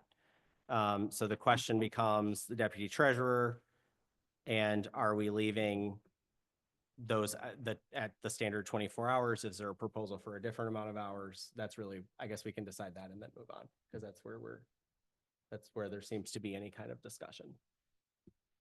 The deputy treasurer's hours need to be 24 hours, just like the deputy clerks. They do. I know that there are times, and Clerk Samuels can back this up. There are times where both offices are way busier than other times, and hours go up for both the clerk and the deputy clerk, or the treasurer and the deputy treasurer. And like we said, there are other times that aren't as busy, but overall, you're gonna average right around that 24-hour number. It would be, the township would be in quite a hardship if we get to the end of a fiscal year and due to unforeseen circumstances, somebody's hours hit some limit that was set arbitrarily by, not following what we have been doing, and then end up not being able to pay somebody to do their job at the end of the year. Can I just ask a question? I see you in the office whenever I'm here. I'm sorry, Michelle, clerk. Oh, I thought you were looking at. And your deputy. So I'm just curious, how many hours a week do you average? I don't expect an exact, but when you're in there also. I don't know on average off the top of my head. Okay. Anybody else? Michelle? I don't want to cut, I started. No, I mean, I'll say that my deputy works over 24 hours a week. Should I be advocating for 32? Yeah, but I'm sitting here at 24 for now. And that's just being logical, even to have, a historic blueprint for if and when I'm not here any longer and a new deputy and clerk come in. Because people are going to want to be compensated for their job too. That's another reason why I'm not going to go back in a negative way. I'm going to stay on a positive note. Yeah. But working with someone that you can trust through thick and thin. If I worked for a job and I went over 4 or 5 hours, I probably would like to be paid for that. But when you're working for someone, and that happens to be me at this time, and you go over in those hours, there's a good chance that's what the job entails. And the person I have working with me right now understands that. And there's a budget that has to be upheld to. And that's all about the integrity level too. So, but I am here as much as my deputy is here. Yeah, Sometimes no, my I know. deputy here is here more than me. I- Do I I've have to wit- be here I've witnessed that. as much as I'm here? No, but that's what the job takes in that office. So in all honesty, historically, it has been 24 hours, and I'm not even gonna go back to the past with what happened, which was, median minimum wage would have been fine. 0 was not fine. Right. But it was always 24 hours, and I understand why, because that elected official doesn't necessarily have set hours, but Laura. a deputy I was does. just wondering if there's anyone here, anyone besides trustee Nolte who has made her case and stated her opinion that does not think that we should go with the 24 hours. Is there anyone else that does not agree with the 24 hours? I honestly, I don't feel like I've been, and this is one of the things about being new and why it's been important to hear from everyone. I don't know that I've been around enough yet to know when those busy, like I saw the lobby today, and the deputy treasurer, but I also saw 2 weeks ago so like to the point of like the ebb and flow, right? It is a very, well, maybe, and I say 2 weeks ago arbitrarily, I'm sorry, but like, it is an ebb and flow of people. So I am inclined to trust, what our colleagues say or what they need. But I'm also open to that discussion if that's where folks were. So.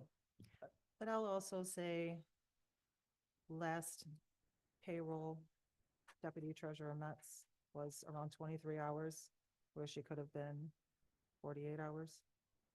So she's putting in honest hours. Do I understand having a GL line with a really big pile of money in it and you're only utilizing half of that money? Yes, it looks like you're harboring extra money in there, yes. But I don't know, and I don't know their area. And right now, what I do know is the treasurer's job is a big job to learn. And in it, the previous treasurer, I mean, she had assistance as well with a person that was a deputy treasurer to learn the first a winter tax roll. We had the Woodhill group for a long time, a little over a year, Mhm. that was also working very closely in the treasurer's office. So I think, let's, Not much in mind. to Laura's point, is there anyone else who, There was help, oh, so I'm sorry. he does need the assistance, and I want to give that to people that are new. I am not saying anything against right now, but it's coming the end of taxes. Taxes have to be paid by the end. I get all that. I'm talking over the year. I mean, we are going from a $5,000 budget to a $40,000 budget, so we're sacking 35,000 in here. And But I mean, this is also a way to see how many hours are used. And in Right. 6 months, we can relook at the revenue and expenditure report that you guys get every single month and say, hey, we're here. Maybe we should do a budget amendment, and then Treasurer Scott can start to. And I get can in commit his- to, because I've been doing the budget variance reports, I can commit to including that. That's information that's already there. If that's the request, but I think Trustee Sanders had the best way for us to move forward. Is there any other? Are there other objections to staying at the 24? All right, hearing none, we'll move forward. We'll include it this way. We will have another chance for all of this discussion again at the next board meeting. Should the board decide that there are more questions about those line items. Yeah. I just, Yes. if I can just, one more thing. Yeah. I think there's an issue also with how Trustee Nolte is comparing a $5,000 budget to a current 24-hour. You're not taking the former deputy treasurer's budget at hand. You're taking a look at how much the former deputy treasurer was here, and not comparing that to the amount of work that the former treasurer did to make up that slack. do we And you have said yourself that you weren't in the office to even know what goes on in that office. So you're speaking hours that you're pulling them out of the hat, it seems. I hear what you're saying. Do we have time cards from the executive team? How many hours did she work? Treasurer Metz? Mhm. Oh, no, not for the executive team, sorry. Oh, that's what I'm asking. I'm sorry. Sorry, okay. never mind. All right. Are there any other objections to? Actually, we already did No, that. no. We're moving on. We're moving on. All right. Next policy decision for us to discuss is around Dexter Township continuing our practice of publicizing the full agenda of all upcoming meetings in print publication, which is a little bit in excess of the Open Meeting Act requirements. It does have a fiscal impact because we're paying to advertise in the Sun-Times. I will say we've already discussed this one other time, so I'm going to summarize what we had discussed at that point. This was earlier on. And then if there are any changes to that, y'all can let me know, and we can dive into more discussion. Originally, I believe we all agreed that we actually liked going above and beyond the Open Meetings Act and making sure that any of those public meeting notices were published in the Sun-Times. The exception was made a couple of times by the previous board when we scheduled special meetings or things that may not have met the print publication deadline of the Sun-Times, as long as we then met the law for the Open Meetings Act publication. I actually recall a time around the last budget where we actually scheduled a second special meeting because That was a millage. we were talking about the millage. That was a big deal, yeah. Yeah, to make sure that we could get it into the paper. So that's my little summary here. It is, it does cost us some money. It is currently in the budget to do that. But if anyone feels strongly that we should not be advertising all of those, in the Sun Times, that's what this decision item was for. Do we know what percentage of Dexter Township residents get the Sun Times? Because it's not in their electronic version. It would only be in their print version, and most of Dexter Township, I don't think gets the print version, i.e. my neighborhood. I do. You get it? They pick and choose where they send to, because they won't send out. I think it's because you're technically Gregory. Yep. So Chelsea, Dexter, So everybody with a Dexter gets it? everybody with a Dexter, everybody with a Chelsea, and maybe Pinckney. Not everybody. Not everybody? Yeah, Are you, not everybody even, yeah. Yeah. all right. So there is a percentage that do not get it. And I know I I was just wondering what the spoke number. to somebody about how that could be a nice give back as well, to make sure that the community is receiving it. But no, unfortunately, Gregory, just you, Pinckney. And I think there's another one. I was just wondering Whether or if not- that's where I actually see. them. I will ask. I'll come back in March with that answer. Percent is seeing it. Right. No, that's a great question. I will ask that question of them. I thought it was around 28%, which is still significant. That don't receive. 28% that don't. That don't. Oh, that don't. But when I do post, I ask for it to be on the online paper as well. I've never seen it on Okay. the online. Laura, were you saying? Did you say something? No. I don't know what page we're on. I don't. This have is my- not The a. This budget is just is, the. This is just the budget narrative. Oh, okay, okay. We're here, we're on page 1. We're about to Okay, get. I to don't this see, document. I don't Sorry. have, I don't Oh. have my, book. That's okay. I'm That's all right. sorry that I didn't. Is there anything else about the publication, or we're good with just getting that answer and coming back? All right. Okay. So now we're moving on. On the agenda, we're still under the operating budget requests. So you're on pages. It started on page 15 here. This is the actual budget. Mhm. And I've just got a couple of highlights to go through. And these are all things that we have discussed, but I want to highlight them for you as we move through. So the one question that I have is we have a large, this is on page 16. It's the second one from the bottom, line item 101-261-981.001, info system hardware. We have a large increase that's been requested. We've talked about this at other board meetings.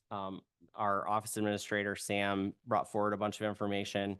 My only question about it is, and I don't feel strongly about this, I feel like this could actually be a capital improvement cost for the hardware, because these are things that we will continue to own. It's for server and all those upgrades that are necessary for us to move to the BS&W.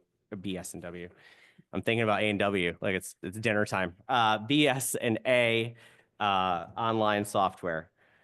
So that is one question there. And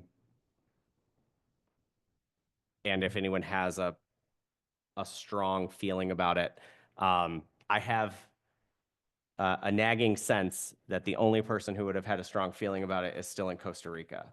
And so, but I did want to make sure that I asked. Seems to me it should go to capital expense if it's equipment. That's where I feel like that's where I feel like it should go to, but I wanted to double check. Any objection? All right. The next item is a big item. It's in your packet, and I'm going to actually let our clerk talk about it, but we do have a special election. So these are all new numbers. I know we talked about this at the last meeting. This is on page 17, Department 262. And you'll see the total amount for that for fiscal year 26 is 18,300. There is much more detail about it in the clerk's report at our actual board meeting that will follow this budget hearing. but if there are any questions about it here, or One we can do it. question at is, the- how much of that is reimbursed? Out of that 18,000, is there a certain percentage that's reimbursed? I would assume all of it will be reimbursed, Oh, okay. probably. I'm not sure on the food So it's costs. just kind of like, Yeah. oh. So there it's a might be just some pass-through very kind of- miscellaneous, Okay. but everything else should be. Now, because it isn't a state nor is it a federal election, they will also be paying for postage. Good. One thing I'm not doing is because the significance and the cost, as well as doing a bit of a data survey with the last few elections that have been done. When we send out, and I'm actually going to take the time and contact everyone in precinct 1 and precinct 3D, at least at this present time. There's a little over 2,000 that are not on the permanent AV list. So if anyone's watching and would like to be, that would be wonderful. If not, you're going to get a phone call. Just as a courtesy to ask if you'd like to be on that list, because of the 2,000 individuals, there's a little over 3,000 that, voters that will vote for the new school bond. We will be sending out applications, and usually we send an additional envelope, which a return envelope that is pre-postage paid. Most of those individuals, they bring them in or they drop them in the drop box. Very few mail them back in, so that postage is wasted. So, and that is a little over a couple $1,000 savings to the school. So I did go ahead and opt out of that, but I am also going to contact those voters to see if they would like to be put on the permanent ballot list. And if that's the case, they'll just be receiving their ballot. They won't have to worry about the application that will come to them in the mail. They have to fill that out, sign it, check the one election, send that back in, then I send them their ballot. Other questions about any of the line items? But I did get into detail. I might have went up maybe 5 to 10% per line item as well. I learned not to be right on I strive to be right on, and I got lucky this last election. It was very close, this last election. was very But, good. but on a positive note, we will not a positive note, but to also cost savings to the school, we will not be participating with the 9-day early voting. For this election, it will be by ballot or walk-in on election day, but everyone can bring their ballot in and tabulate it themselves on election day, if they'd like. Any other questions? Next item is in the next section there, building and grounds. It's an increase in lawn care. We actually, this number, I just wanted to highlight for you, may actually shift upward a little bit more. Lawn care, it really is sort of misnamed because it's also our winter, That was my question. Yep. salting and maintenance of the parking lots. So this is one of the areas I will just, as a spoiler alert, in March, we're going to be doing our budget reconciliation for fiscal year 25. That was not included there. It was only the lawn care cost. So that number is larger. Janitorial is also just reflecting what we're actually spending. And then if you move down to the last section of page 17, if you look at 101, 701, 801.005, that's our planning consultant line. You will see that that number is much reduced. We've been in conversations with the planning consultant to go to a standard monthly retainer as they offer support for us, but then we go to the full-time DPZ position, which you'll see budgeted, and I know we've already talked about at the top of that section there. It's the first line item up top. So I just wanted to point out that the number there for the planning consultant is actually reduced from the previous versions of the budget book that you've seen, and this is what I feel is more realistic after having those conversations. Continue to move forward. Department 770, this is on page 18. That's our community engagement line item. You'll see that post our last meeting, I've increased the printing and publishing line to more reflect the newsletters and the mailing. We've got the Park Pass program that I believe this is the number that we had kind of agreed to at that previous meeting as well. And you'll see that the overall miscellaneous line is also somewhat reduced, so that our total community engagement budget is reduced from the 120 that was sitting there. We talked about it being such a large line item with not a lot of breakout, down to a total of 90, and with each of those individual line items identified. I'm a pain tonight. That's okay. That's what this is for. We want to discuss. The volunteer appreciation, I really just think we should plop a number in there. And if we do get donations, that's fine. But I also have some issues going to businesses in our township or surrounding area to solicit funds to support us thanking our volunteers. I don't think it's an abnormal amount to pay. We have over 100 volunteers that work with us and throughout the year, and I don't think $5,000 is abnormal. It was $5,000, because we figured $50 ahead to think. And last year, we actually had 125, so our volunteer count went up. Karen Sakinga had told me, I did not know this before, the way that she had calculated that amount, and she may have said this actually at the last meeting, was based on the $50 per diem per meeting that our volunteers are usually paid. That's why they left it at the same Some of $50. the board members are, but a lot of the volunteers are paid nothing. Right. Yeah, like Yes, the but the board member volunteers. cleanup volunteers. There's a lot of volunteers. So, My volunteers, what is that times 50? $6,000? I just think we should put it in there. We want to solicit donations, but I also don't want to owe businesses. I think that's somewhat of a conflict of interest due to the nature of our business. To solicit, we don't have that many local businesses, but to solicit them. But I think it's important that we celebrate our volunteers, and I don't see anything wrong with doing it. And I don't think it's an abnormally high number for everything that we do. and I will say, we did have, because I know this was a question last time, I did go back and review. There was a legal opinion that says that we can do the event. I think I would still structure things slightly differently. We've talked about this than we're done before. But those are, I just wanted to make sure I said that. I mean, I'm open to, just so it's clear, so everyone knows, it was my idea to go solicit. I think many local units of government do it that way, that they ask for donations and from local community groups, and to try to hold an event that way. So But would we not hold the event if we don't collect enough money? I just feel like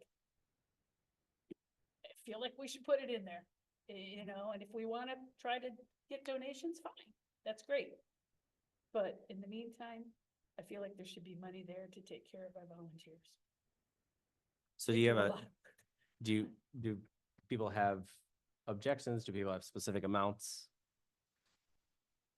I also care about the volunteers. They do a lot of work for us. Absolutely.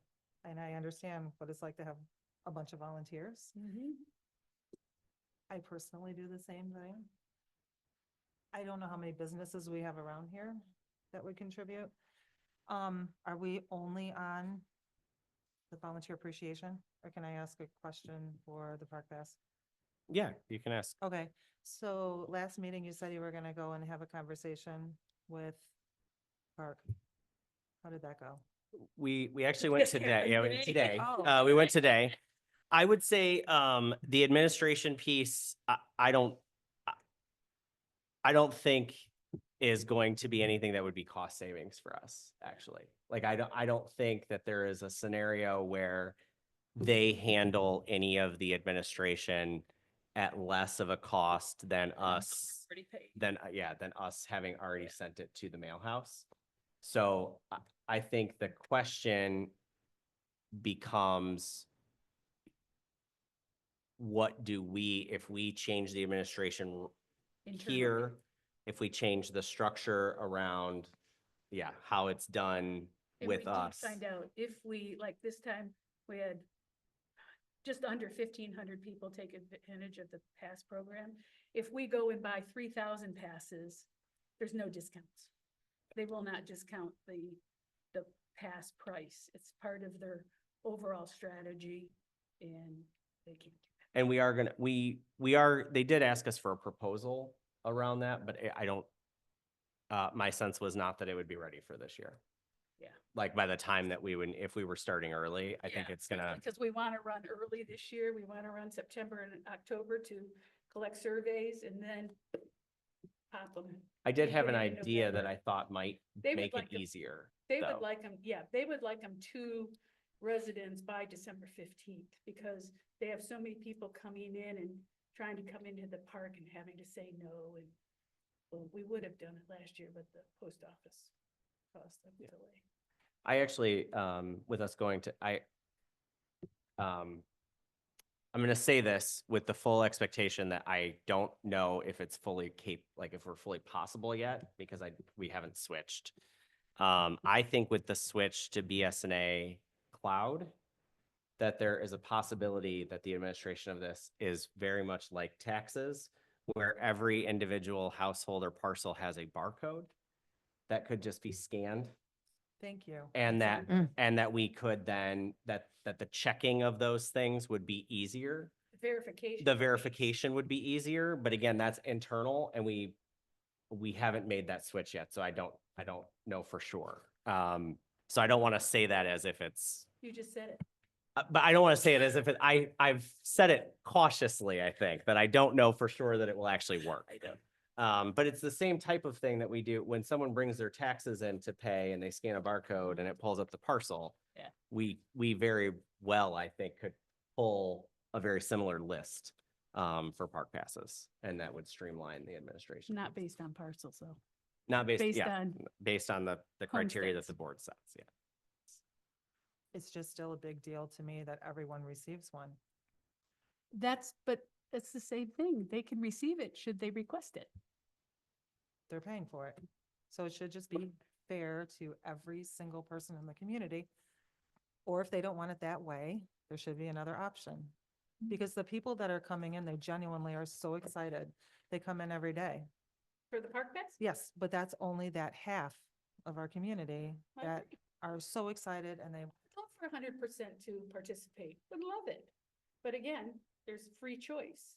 there is. And I don't see it's any different than we have 11 residents that are using Wave to the tune of 125 rides a month. Why aren't more? You can't, people's behavior is people's behavior. You know, we can't dictate what they're going to do and what they want. The program is open to everybody, and I hope more take advantage of it. Regarding Wave, I want to say. Wait, not yet. Unless it's, Wave is next. Wave's our next Okay, section. Wave's next, Yes, okay. we're gonna talk about all of those. I just think we should populate a number for the volunteer appreciation. Okay, hold on. Let's go back to, I know I said you could talk about park passes and then, but now I've got myself Mhm. off. I So don't let wanna go let me on go and back on to about park volunteer passes. first, and then That's we're gonna fine. go back. I'm That's gonna fine. come back to park passes. Okay, volunteer appreciation event. Are there other folks? Do we have a number? I And are think there it's folks that- important. I think we should fund it. 6250 is 125 times 50. And we had 125 on our initial invite list. So what if I make a compromise proposal that we put in here? We can always do budget amendments, that we put in here 3,000. That's under, the concerns that we heard before were the $5,000 threshold. So this would be under that, but also is like half so that we can go out and do the fundraising for the other pieces. Or do you just want the whole thing? I I- think we should fund the whole thing personally. I don't know who's Okay. gonna go out and do the fundraising. I still think we should attempt to fundraise, but I am not opposed to funding it. At Because 6250. Because I do very much value our volunteers. And I thought it was very gracious and I was grateful to have the election workers included. Yeah, they're important. They're very important, Just yes. because we fund it, doesn't mean we have to use it all. So, Right. I mean, if we fundraise, then that We don't use it extra all. goes back into Absolutely. some other use. But I think another thing that would make it settle better with me personally, not speaking for anybody else, is if we discussed it at a board meeting, how much it's gonna cost, what we're, Mm-hmm. I think that's reasonable. The Mhm. planning. so that's Yeah, something the that is very important to me, communication, right. because I end up getting the bills and I'm like, Yeah. oh my gosh, okay. Okay. Yeah. So is there, so I'll adjust that. Any objections? Okay. Park Pass, 6250. Did you, oh, wait a minute. 6250. Okay, I was like, I heard 6,200, 62. I'm just gonna say again, when it comes to the park pass, I really want to think of a way to try and get it in as many hands as possible. It makes me uncomfortable just having 50% of our community getting this park pass is coming out of their tax dollars. That means there's 50% that either don't know, and I think there's a lot of people that don't know, or they don't use a smartphone, or they don't have a computer. They can't utilize their computer in this room. I've been there, by the way. I just got my internet like literally, A year ago. not even, but it's been magical. I would think that everyone here who supports the Park Pass, that we all want it to Oh, yeah. get into everyone's Mhm. hands. So, you know, we have to come up with something maybe more user-friendly for people who don't know how to use the QR code. So I don't know what that would be. We should be working on that. But I will say, and I know some people are not fond of giving it back in a monetary way, We can't. but. Let me can just say, we do that, can't. Or we cannot. We Okay. cannot. That is not legal. And it wouldn't be the same. So the other thing is if you calculated it out, if you were giving back the amount of money that we spent on the park passes, which was like $48,000, one, you can't because there's a lot of it's a lot of tax law. But also it wouldn't be that people got $35. It's not the same equivalency, right? It would be $2.12. I'm just, these are not real numbers. I shouldn't say those numbers out loud, but that's like, it would not be the same as the amount of what you're spending on a park Okay. pass, if that makes sense. We have to do a better job publicizing. Because of the percentages, we're going to talk about the resolution here. And it's all, based on millage, the mill rates, all of that type of stuff. So it's just a much bigger calculation than, I just don't want people to think that it's a 1-for-1 trade-off.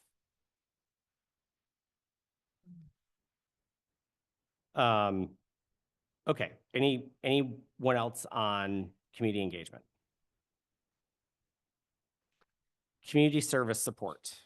Getting to, we had the presentations today. I do want to share these numbers because I probably should have done this earlier while they were in the room, but I did calculate it out for everybody. So the Chelsea Senior Center, we have 120 members of their 1,309 members. That means that we have 9% of their membership. Their request for $4,500 is $3,750 per member, and we are 0.6% of their budget, of their overall budget. I already said Dexter's earlier, and for Wave, I'm glad we clarified those numbers because it was much lower than I had expected. We have an average of 9 riders per month, an average of 92 rides per month. And their request is for $19,000.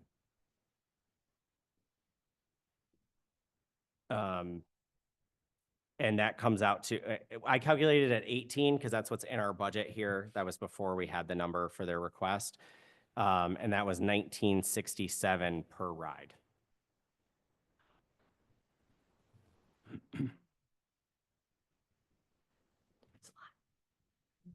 So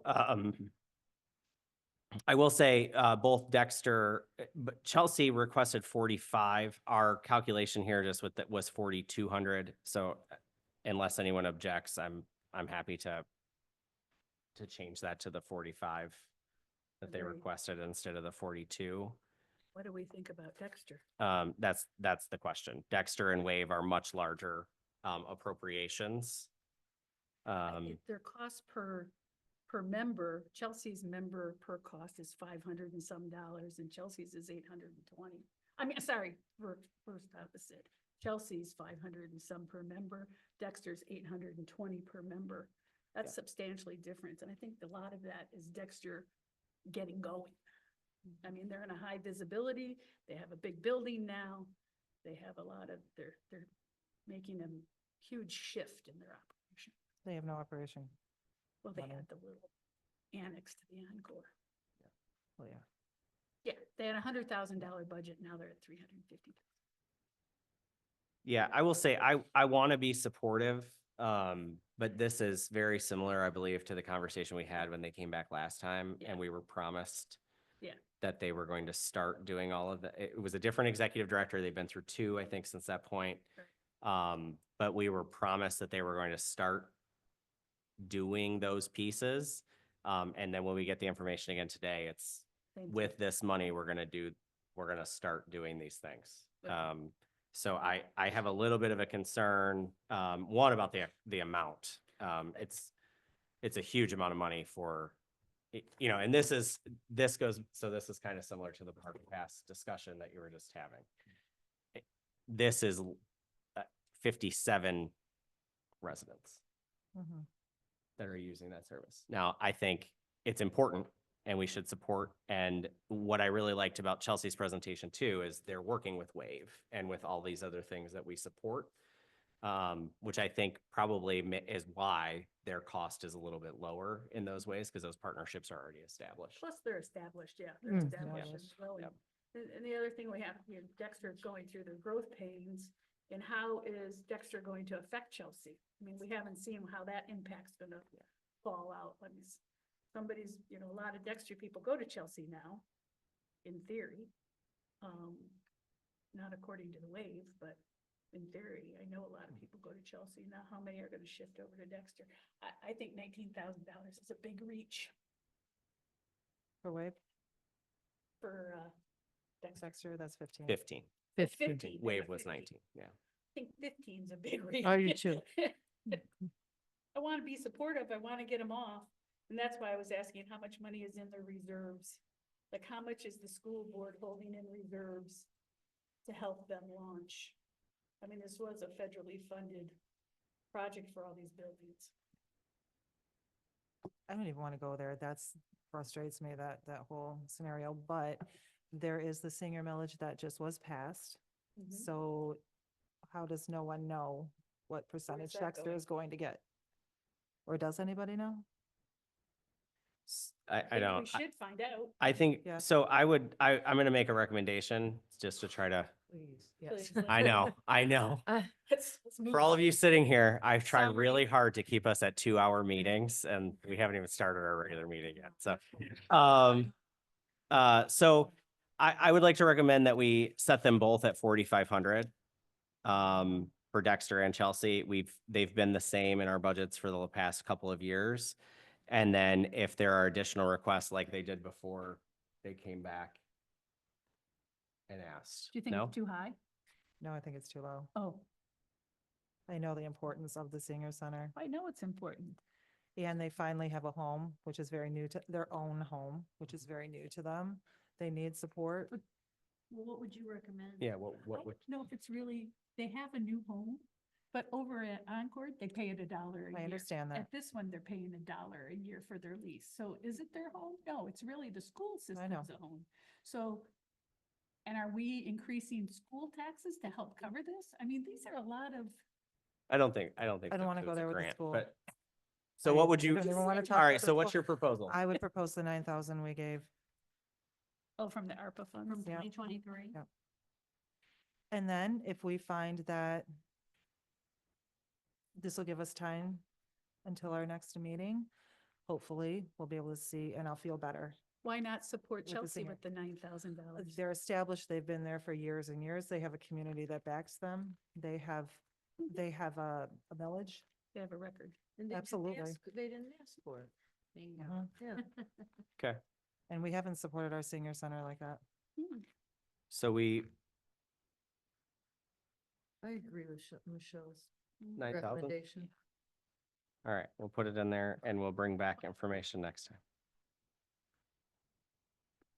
Any other discussion about it for today? No. All right. We're gonna put it at 9,000. Nope, No. just for Dexter and 45 for Chelsea. And what was Wave? Wave is We're gonna stay at the 18 for Wave? Wave is requesting 19. We're staying at the 18? We have them at 18. We've sent them 17 in previous. It's an average of 9. In their high, I think it was 12. We need to get Dexter residents in that. Well, I wanted you guys to know that every time I see the Wave bus, I think that is to take old people to medical appointments. I didn't know what Wave really was. And then I was at the Webster Township, they had some sort of jamboree. And I went there and Wave had a booth. And I found out that my husband and I could use the Wave to go out to dinner. And I just think that's fabulous. I don't think people know Yeah. that they can use the Wave for something as simple as going out to dinner or just to go to Dexter and knock around for a little while and then ride back. And I will say I've asked, so we appoint a member to the Wave Board. Historically, we have not received back any kind of reports. Sam and I are continuously asking our representative on the Wave Board for reports now. So I think we're gonna try to continue to get more information so we can help publicize, because I agree with you. I didn't know either. I also didn't know that I could send my kids if, Yeah. my Yeah. kids are old enough to get on the bus. I had no, 12, yeah. so these are all things I do think there's like an education portion of it. So where are we at? We wanted to, Well, they're asking for $1,000 more than what we have allocated. yes, 2,000 more than we gave them last year, 1,000 more than we had put in the budget for this year. I think we should stick with our budget. The of what we 18,000? put in, yeah. Just because it is really high, what they're asking, It and was 11,000 3 years ago. Keep it at 18. And continue to encourage them to get more. Almost wanna go begrudgingly, down. begrudgingly. But Maybe we keep it at the 18 and Yeah. then we try to find a way to help people to publicize get the it. word out. Yes. that it's there. It needs to become a focus. That's a good in our- point, Alicia. It needs to become a focus in our media. Okay. Mhm. Well, We my can put it in the loop. Don't forget about the Wave. But what happens if you get like 100 people utilizing that service and the wear and tear on those vehicles and the fuel? They'll ask us for 25,000. Exactly. Okay. All right. I'm just- Sorry, Laura, we're not moving fast enough. Okay, anything else on operating? That's it for our operating budgets. You can see here, I mean, these numbers will change once we update these. But you can see that our revenues outpace our total expected operating expenditures here by about $300,000. We've got the transfers into capital funds there as well, so that evens that out close. To ask one question, but I did not see in it where our emergency fund was. Didn't we have $250,000 earmarked as an emergency fund for if another tornado came through or something? Didn't we have an earmark for an emergency? I did not see that in this. I I don't don't know if it was in the budget or if it was in believe another. No, I think that was with I don't believe we have a fund. previous supervisor. We didn't have. We discussed emergency preparedness, but we used that on the siren upgrades, and that was, We just pull out of the general fund if another tornado hits us? I believe so, or from federal or state assistance. If that happens, you declare an emergency. Mhm. That's with our emergency Okay. protocol. But yes, I don't believe we have I thought we had an set up a earmark. different fund. Okay. Okay, anything else on operating budget requests? Capital budget requests, are unchanged, so you all can, unless there's questions about those. Aside from the moving of the hardware. Fire fund, police fund, open space, are also unchanged. I do want to note that we're adding a line item under open space, for legal and other expenses, because as those, or planning, because right now we're paying those out of the general fund, and really, if they're focused on farmland and open space, they should be billed to that committee since there's a specific millage for it. Okay, capital budget requests on page 22. We're adding the hardware, and then the only other thing that I wanted to mention here is the cellular connectivity line we're bringing down. But to those folks who are still here, there's a few. We are expected to discuss an expenditure from both the fiscal year 25 budget and including money in the fiscal year 26 budget to finalize those 3 sections of the township that don't currently have internet access. So that is included into the cellular connectivity line, but we are still reducing that line item by 100,000 because at this point, it does not look like the purchase of a cell tower is going to take place. So we'll leave the money there for more cell tower work, but it doesn't look like we would need the full amount because we're not going to be able to purchase. We're not gonna accomplish it in 25. Yeah, or 26. That we will be able to actually purchase a cell tower. That's it for capital. Any questions on capital? All right. And then the last thing in the packet here is our General Appropriations Act. This is the actual resolution that we'll consider at the next meeting. All of the numbers have been updated. I will update them again once we've made these changes that we just made tonight. The only thing I wanted to highlight for you, there's a highlighted section on page 26. Those are our millage levies.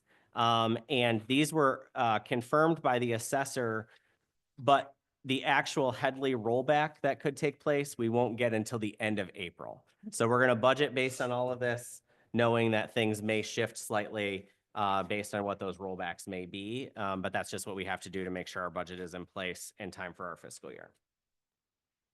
Any questions about the resolution? No, and there will be a resolution number Yes. associated with it next month. I just didn't ask yet because I didn't want to get them out of order. So that's why it's highlighted. But we will have it for Janice before it's in the packet. Any other questions about the resolution? All right, hearing none. We are now on our second call for public comment for the budget hearing. If there are any members of the public that wish to speak for public comment. I feel the same way. Yeah. So there was, 1391 Jeanette.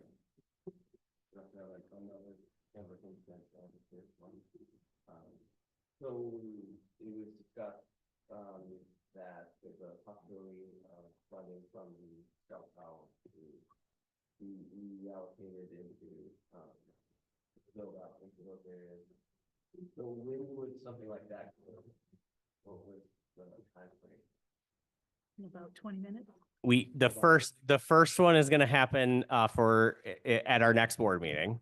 And then the other amount that wouldn't be completed unless there, Oh, are you told me there you're was, talking about funding for, you're talking about funding for Jeanette and Tanglewood, correct?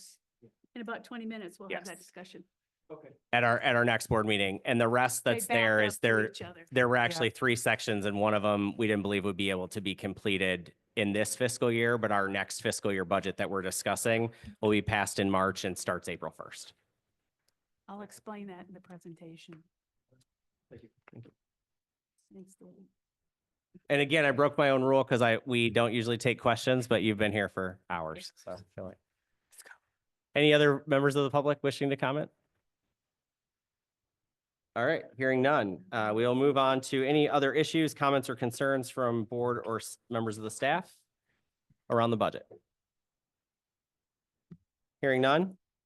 With no further business, the budget hearing is adjourned at 8:23 p.m. And I don't know if I'm gonna get yelled at or not. I was going to do a 5-minute recess for folks to be able to stand up and grab water, and then we'll start our Board of Trustees meeting. Does that work? 5-minute recess. That's fine. Mics are live. There you go. 5 minutes. Fill my water.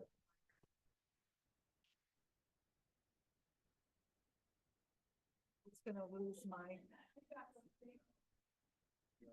No, oh, yes. Oh, his doesn't.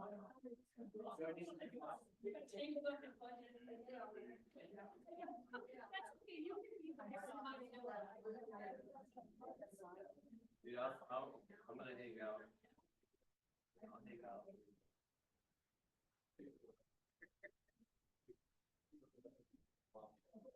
Oh, I got this. I go in tomorrow, but I gotta, yeah, I gotta really. That's what I got. I go to work, work is so much fun that I go, man, I can't wait to go to the house. I don't know, yeah, I don't know. What it is. Sometimes I'm gonna fix the longest meeting in here.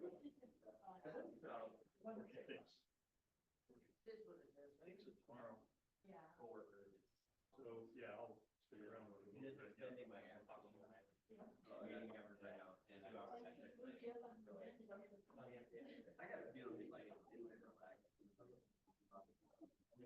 They do, they apply things and link it. Right, there's, oh yeah, I got that, you know, everybody's coming back up. They're not taking it into account. I mean, actually cost, that's extra, right? So like for us, we have 400,000 employees. 400,000. They're all gonna come back. Cool. So we don't have anywhere to put them. Electricity's gonna go through the roof.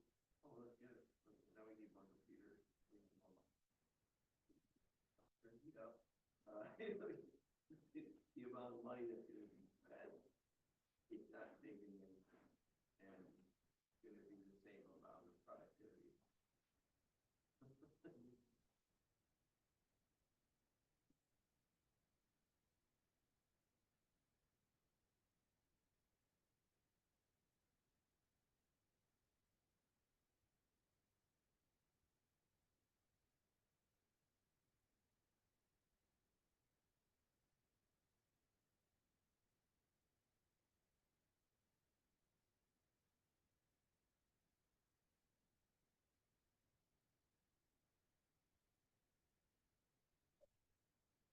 One guy out worried about at the moment.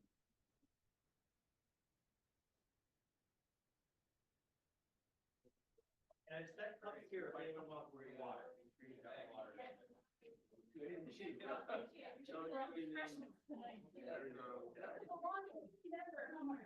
Yeah, all for refreshments.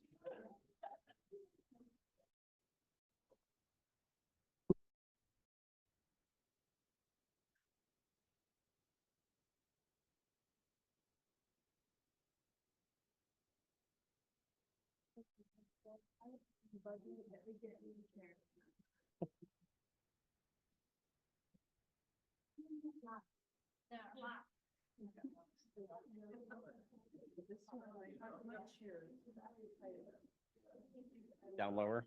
Yeah.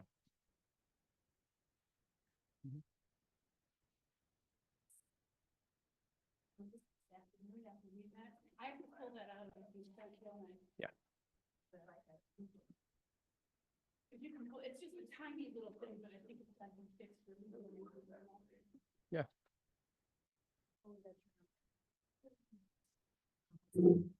You can hit it.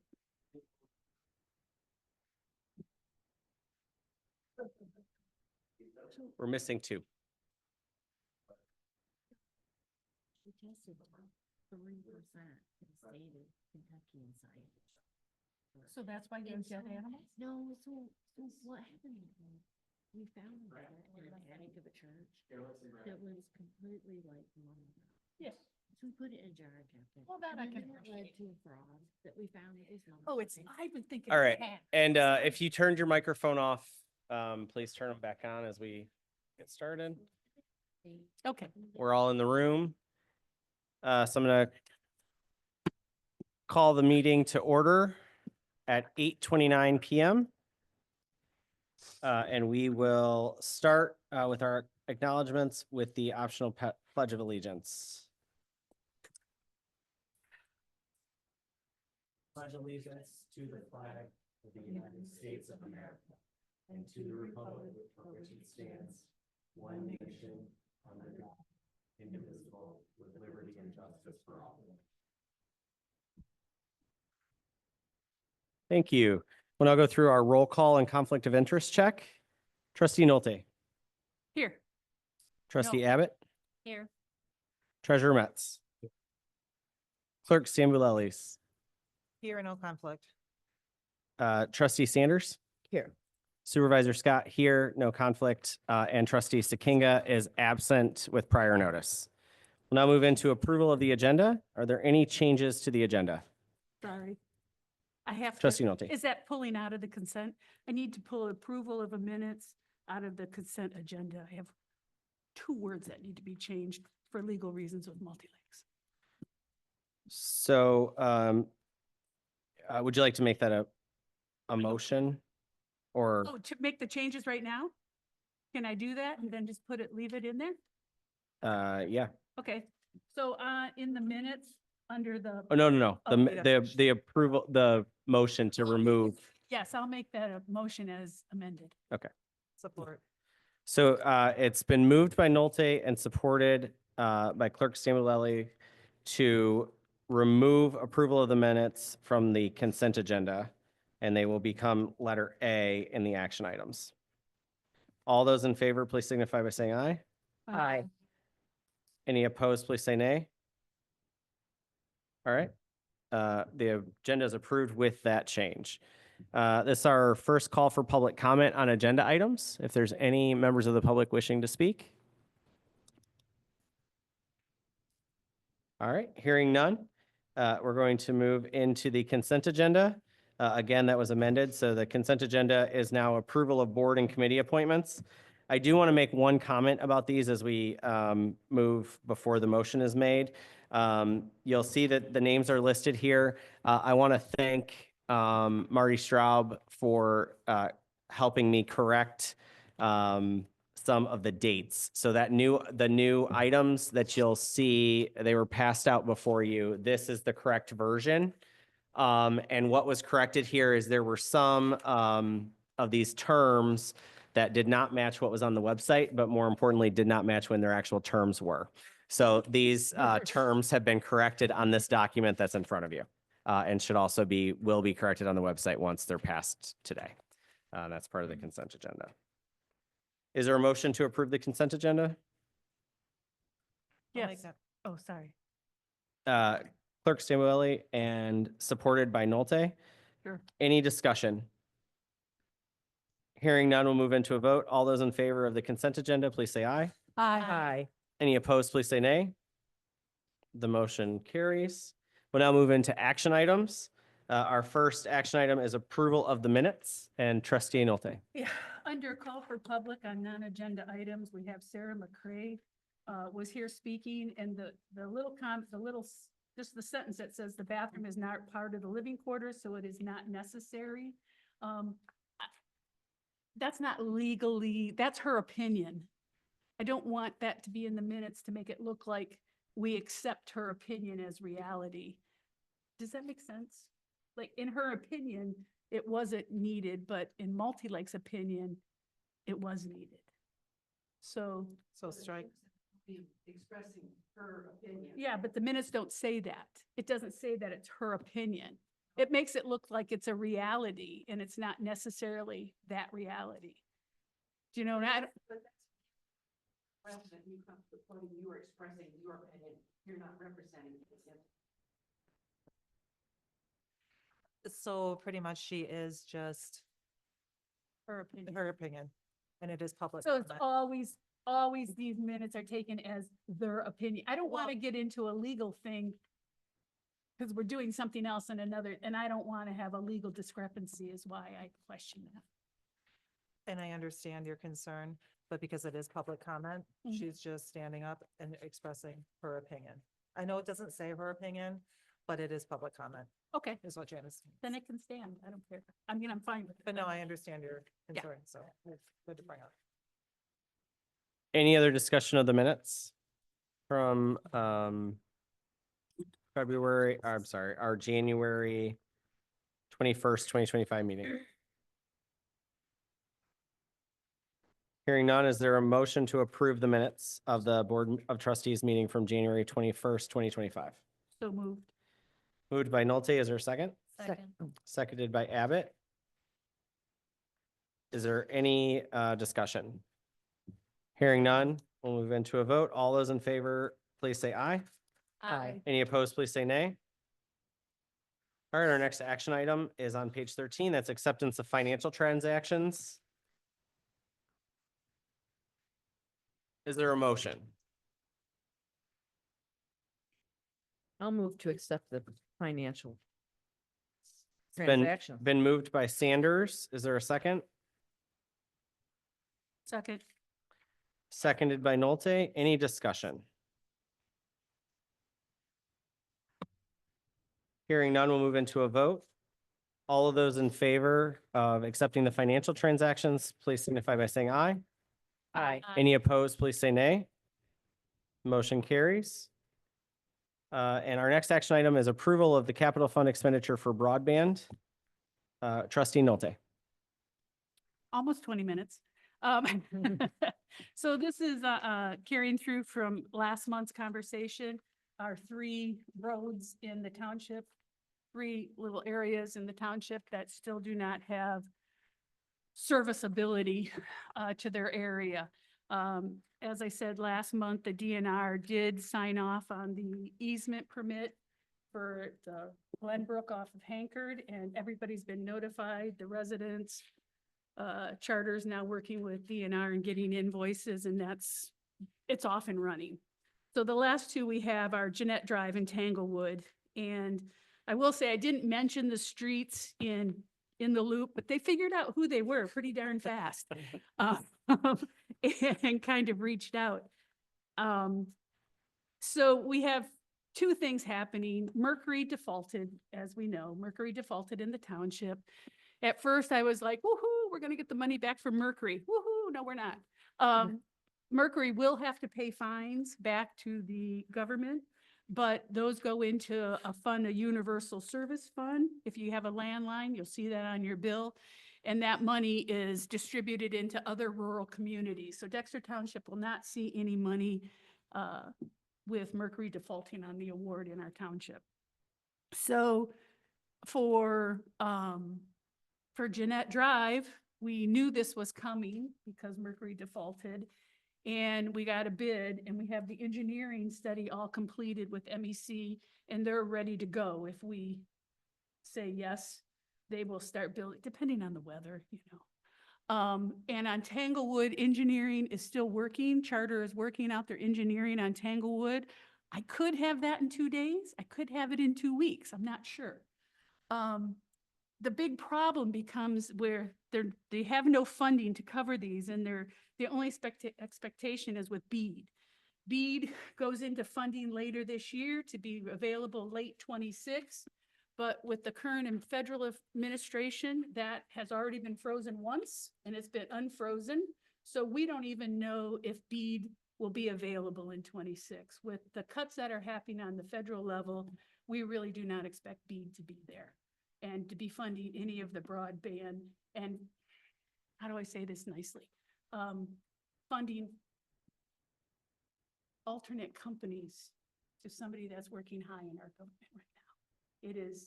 Doesn't look well, and they don't expect it to be there. So we are kind of the last ditch effort. I think we've gone through many steps. I want to thank Chris Shearer, the county project manager. He's jumped through hoops. MEC, if we do approve it, I do happen to have an invoice right here, pre-billed to Dexter Township, that if we can get it into payroll, they'll jump on it right away. But Charter, again, is still figuring out their numbers. And we had $70,000 roughly budgeted through our ARPA funds that we chose to roll into the road, so we didn't lose any ARPA funds. So I kind of feel like we're ready to go on this and finish the darn project. And I think Chris Shearer would be very happy to finish the project. Is there a motion so we can open discussion? I'll make that motion to complete the funding for the broadband project. I'll second it. All right, yeah, Michelle and Laura, Michelle as the motion, Laura as the second. It's been properly moved and seconded, that we approve the expenditure of $29,500 for the expansion of broadband from our capital fund. The specific line item is the cellular connectivity line item. We'll go into discussion. I just want to mention that we do have currently in the fiscal year to the 2025 budget that we're working from, there's actually $250,000 in that line item. So this is an expenditure that is within the current budget. Any other discussion? I hope I can get charter within the next couple of weeks. I just want to say to the residents, for being, there were several who were here earlier. Thank you for letting us know about the issues. I'm hopeful that this is really helpful for our area. I know when I first moved here, that was one of the things that the realtor told me to ask is whether, and I would have never thought to ask, can I get internet here? So being one of the first municipalities to have their entire set of residents able to access broadband, I think is something we should be talking about a lot, and we should be very proud of. So thank you also to Trustee Nolte for working. I know you worked with the county and the folks early on to get this project moving. So thank you to everyone who is involved so that we can get all of our residents connected to the internet. Any other discussion? With the bill you have, or the invoice, how soon can they get on it? As soon as they get the money, as long as they can trench up the road with the weather. And who is that company? MEC overbuilt. So this is a weird little area like Jeanette. It's where Sylvan comes in and Lima and Dexter Township. It's all like a converging hub, and MEC overbuilt, and they built right in front of Jeanette Drive's mailboxes. And so but we gotta get up the hill. So they're a dependable company. Oh, yeah. Okay. Oh, yeah, they're servicing. They have the award for Sylvan. Thank Any other goodness discussion? Charter Overbuilt and MEC overbuilt. It's been No very discussion. beneficial to us. I just understand what it's like to not have internet and have a kid in Mm. his senior year in Mm. high school Mm. and one in his first year of college, and no internet was a nightmare. Right, Mhm. right. And all the other kids can play games in Minecraft back in the day, and mine had to go to that library, Mhm. which I love our library. All right, we're going to move into a vote. Because this is a financial decision, we will do a roll call vote. Trustee Sanders, Yes. Clerk Sambueli, Yes. Treasurer Metz, Yes. Trustee Abbott, Yes. Trustee Nolte, Yes, Supervisor Scott, yes, motion passes. pass that down. Move- That's just Jeanette Drive. That's maybe the fastest. All right. Our next item is amendments to the zoning ordinance. That is on page 26 of your packet. We have two items that were sent to us from the Planning Commission. And these are two, I believe them to be fixing sort of redundant or overlapping process.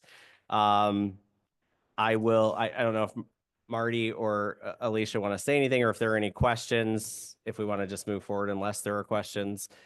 Essentially, the first one I'll summarize. The first one here is removing the requirement for a zoning permit for home occupations and eliminating the minimum parking space requirement from non-resident employees. We don't allow non-resident employees, is my understanding, so that is really just removing a redundancy. There are other specifications within our ordinance that cover that if there is a violation. And the zoning permit for home occupations is essentially already taken care of as well. So both of these are redundant ordinances. But Marty, is that okay?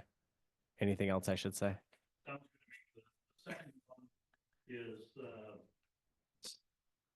really, well, both of them are streamlining processes. The second one, the main is helping to make our processes more responsive to our residents. And part of that was just kind of the thing I had about, did not make sense to me, even being the current planning commission chair, that the planning commission chair is part of the process for administrative approval. It made more sense to me that that should be the supervisor, so we get it a step closer to our electorate. And, you know, I'm not saying we've got a big bureaucracy, but I think this gets it one step closer. So that's what the second one is. Any questions about either of those? We'll wait for Michelle to come back before we move into any motions or votes, but and I do want to say too, I know there was some question about the second one and the administrative approval, and removing the public notice. With administrative site plans like that, even if the entire place was packed and everyone didn't really like, there's no real mechanism for change. So announcing a public hearing where people would come or potentially come and then not be able to do anything also didn't seem like good policy. So really it's just making, and to that point, to Marty's point, then moving that approval from the chair of the planning commission to the supervisor means that that is closer. It's an elected official making that decision. So if people are mad, they have someone to yell at, I think is what Marty said they could come yell at me. Marty didn't want to get yelled at. Yeah, that they would, it's more direct, because there's a removal from the electorate with folks that are appointed to the commission. Any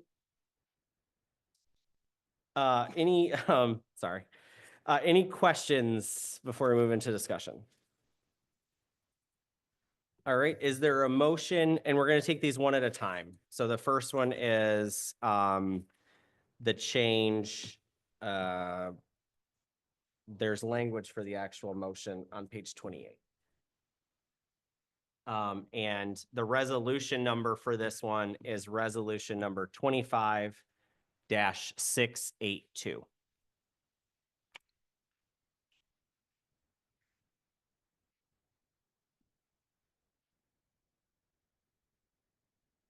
Her motion? Oh, so moved. Sorry. All right, it's been Second it. Lost moved track by there. Nolte, seconded by Sanders. I'm Resolution Motion number 1. based on the information provided by staff. 2682. Yeah, it's on page 28. And it is, just repeating it for you too, Janice. Resolution number 25-682. Motion number 1. By Sanders and supported by Nolte.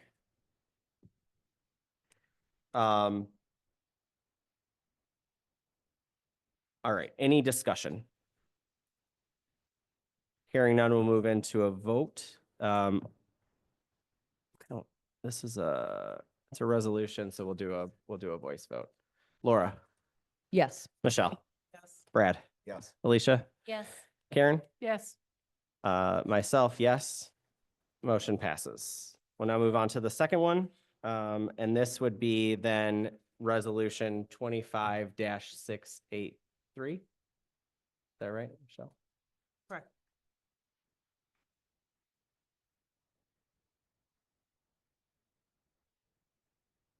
Sorry, I'm just making notes. All right, resolution 25-683.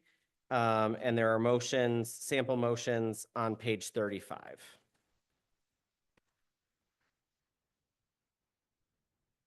Doing these all as one? Or do we have to? do This is all individual? this is all one change. Okay, yeah. Yes. Good. This is all one. And this is the one that is changing the administrative site plans to reviewed by the supervisor. Right. And removing the public notification of administrative site plans. So we need a motion? Yes. this one. No, that was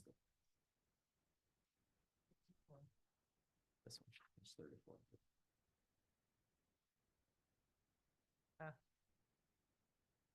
34. Yes, we need a motion. I'll make a motion that we approve the proposed amendments to section 27.02 through 2707 of the Dexter Township zoning ordinance.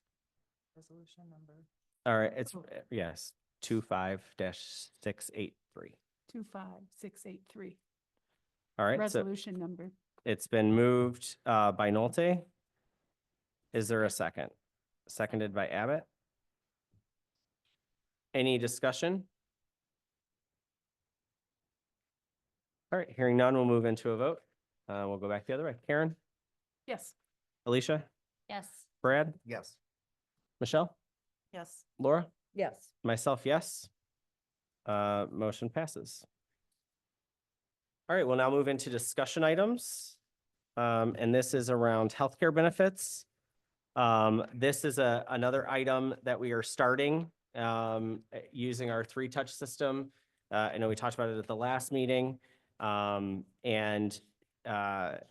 Michelle and I wanted to bring some more information. I believe she has a little bit of benchmark data, but I also wanted to say that this is an important topic for me, especially for our full-time employees. I think one for well, first of all, my values are that we should be providing health insurance to folks, but secondly, that it makes us more competitive when we're hiring.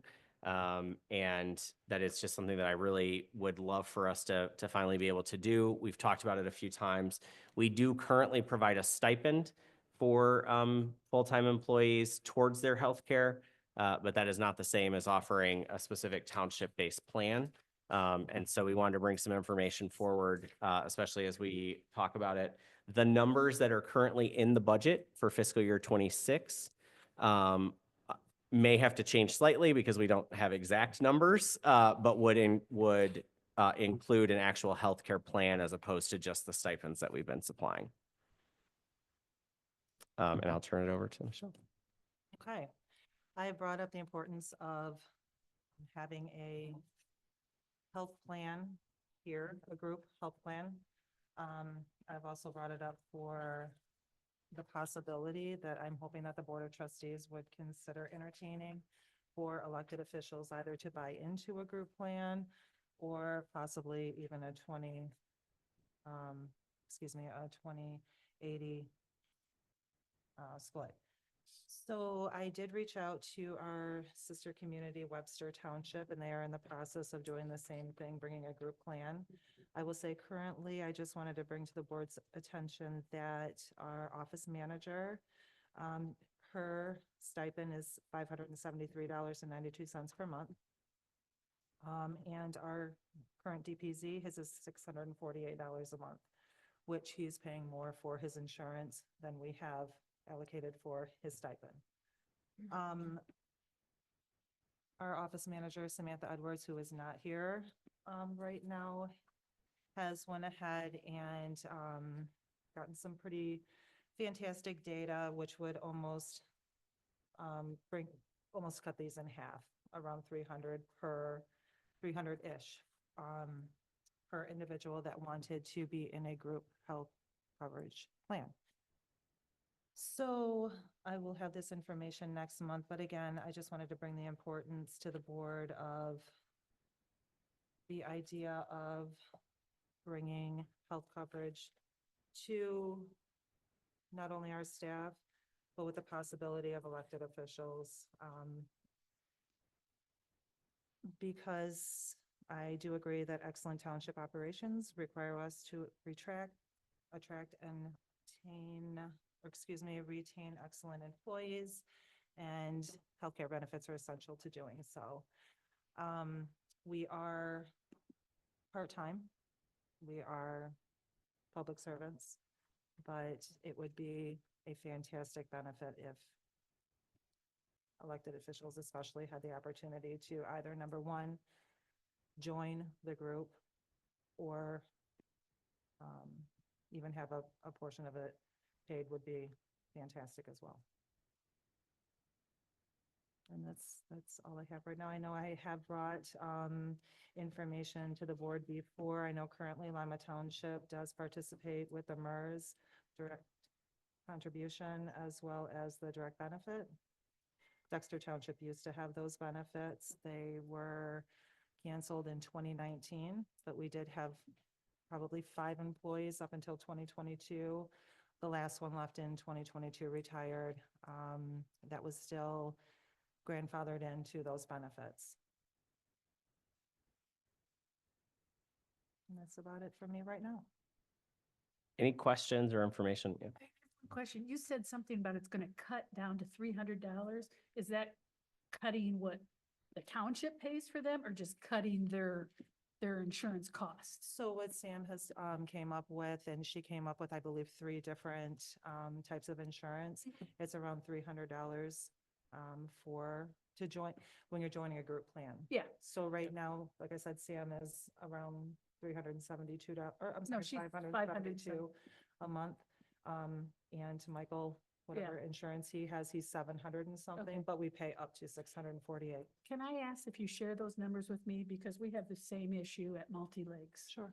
And if there's some way we can cut our insurance costs at Multi-Lakes, whew, that would be great. Yeah, the group plans, just it will fluctuate. One of the changes that is you can now rate by age again, so it will fluctuate based on the age of the employee as well. Yeah.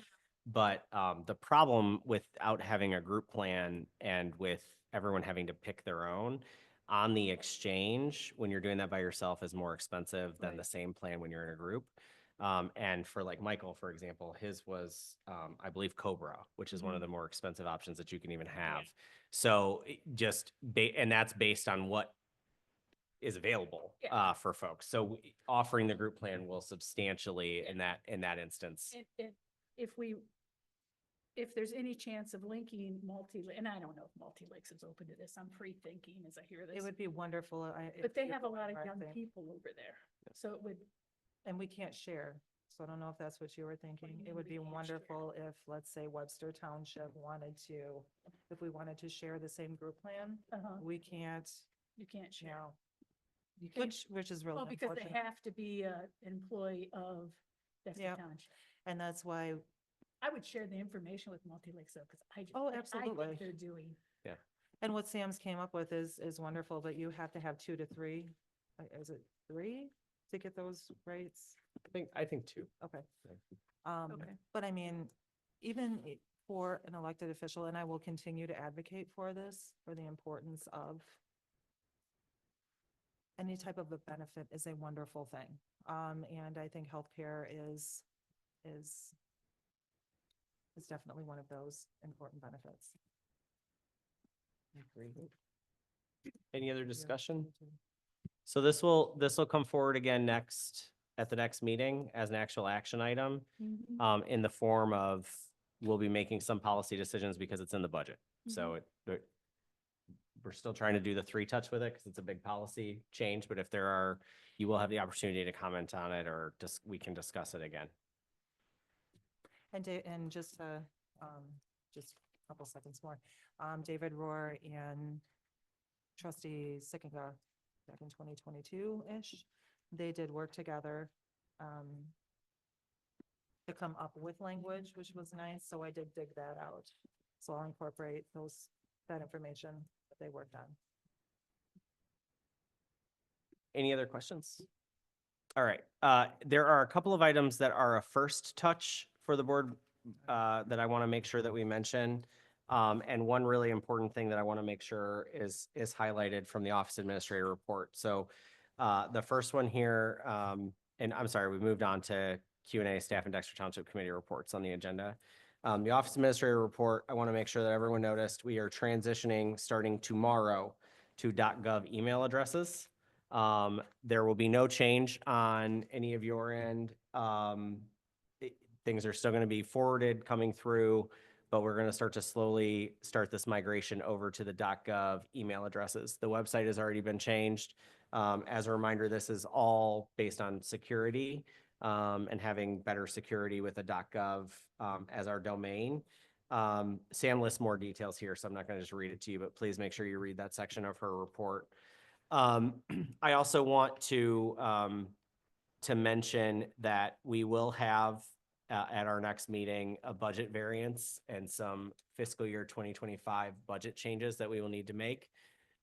These are all areas that we've discussed previously, and in the budget variance reports, you can see which areas are over their line item spending. We are not over budget. I want to make sure I say that over and over. We are not over budget. We budget based on those individual departments. But there are some areas that are over, like, in the example that I gave here is the one I talked about earlier, the planning consultant line, where we've been using a planning consultant as our DPZ for a while. And also the snow removal that was not included in the lawn care. Those are just a couple of the examples. There will be a few other items, and I'll make sure that those are all itemized out for you so you can all see which of those things it is. The other thing I want to mention is the national funding freeze. It has impacted some of our open space. Michelle has that in her report as well, but what I wanted to highlight is I put a copy of the letter that went to Debbie Dingle in here because typically I would put something like this before the board before I signed it. Since we have such great approval from this board on farmland and open space, and this was an urgent need before our meeting, I went ahead and signed, but I wanted y'all to have a copy of what it was. And then I'm just going to call on folks as we go through here. And if you have something in your report that is a first touch that you want to mention today, that's in your report, just go ahead. And if not, we'll continue to move through the list. So Michelle. I do. So the Farmland and Open Space Committee voted to send a recommendation to the Board of Trustees. It's in here somewhere. 88, page 88. Okay. For the buy, protect, sell policy, I definitely would encourage you all to read it. If you have any questions, please reach out. You can reach out to myself. I'm sure Trustee Sanders is familiar as well, and Barry Lonick. And I'll leave it there. Yeah. It's, All right.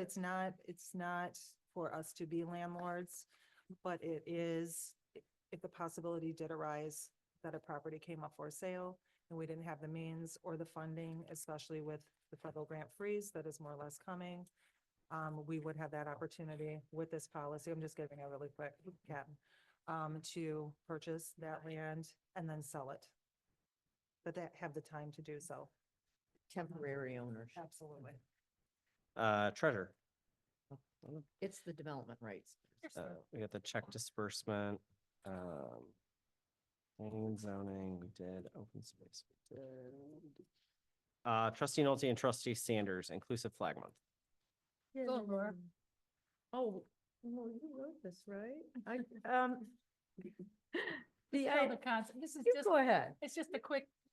Yeah. Laura and I were talking one night, and because of the divisive national temperament, we thought it might be nice just to have inclusion flags and pick a flag a month flying underneath our American flag, just to include all members of our community. And attached are some things that we just picked. Are those the set things? No, we just kind of chose those 12. In a couple of months, there were such big numbers, we thought it should be dual flags because I forget what the conflicts are now. Farmers and immigration, I think Farmers and immigrants are in the same month. Native Right. American Heritage Month is the same as military family, and I Yeah. think those can go together in a way Right. because there's a lot of Native Americans, vets. So we thought we could tie some of it into community engagement, like in January, it's blood drive month. Why not host a blood drive? You know, it's something we could do. There's little things we could do. we can also talk about it in the loop. Yeah. Mm-hmm. So we'll have this back. This is highlighting this as a report. That's our first touch. Yep. I do want to mention too, and this was, I just want to say this for the record. This was my fault. They did submit it in the correct format on an agenda request. I know it looks official because it's on letterhead, and I did not catch that before the packets went out. So It's okay. Sam rewrote it. She let me know. yes, but it, Yeah. we're gonna try real hard to not put it on letterhead to make, Oh. I don't want to confuse people. Yeah. No decisions have been made. Yes. It is only a first touch. So Yes. and that's my fault for not catching it. An open- We also had an updated fire run report that was on the table. There was a couple of mistakes in the one that they sent over before. So that is in your packet as supplemental, or I'm sorry, on the table as supplemental information. We're now on to our next call, our final call for public comment on non-agenda items. Are there any members of the public wishing to speak? All right. Other issues, comments, concerns of board members and staff. I'm gonna start us off real quick and then I'm gonna come to Laura. And I just want to introduce, Dan Barry is here. I'd like to say hello. He's our new, planning commission member, who has stuck around and will be, No, you got appointed tonight, Dan? Did you Yes. catch that in the consent? and we'll be being sworn in right after this meeting. Okay. That's how we got him to stay. Is that for tomorrow's meeting or what? All right. So, and then I'll just go around the table. We'll start, with Laura. Yeah, I'm sorry to keep us even a little longer, but I wanted to make a statement, just for everyone. I'll pass this down. Okay, so everybody can have a copy of it, but, well, I'll just read it so the public can hear too. In my role as a social worker, I've been actively organizing on behalf of immigrant families in our community against increased immigration enforcement for the past 18 years and teaching on these issues at U of M School of Social Work since 2014.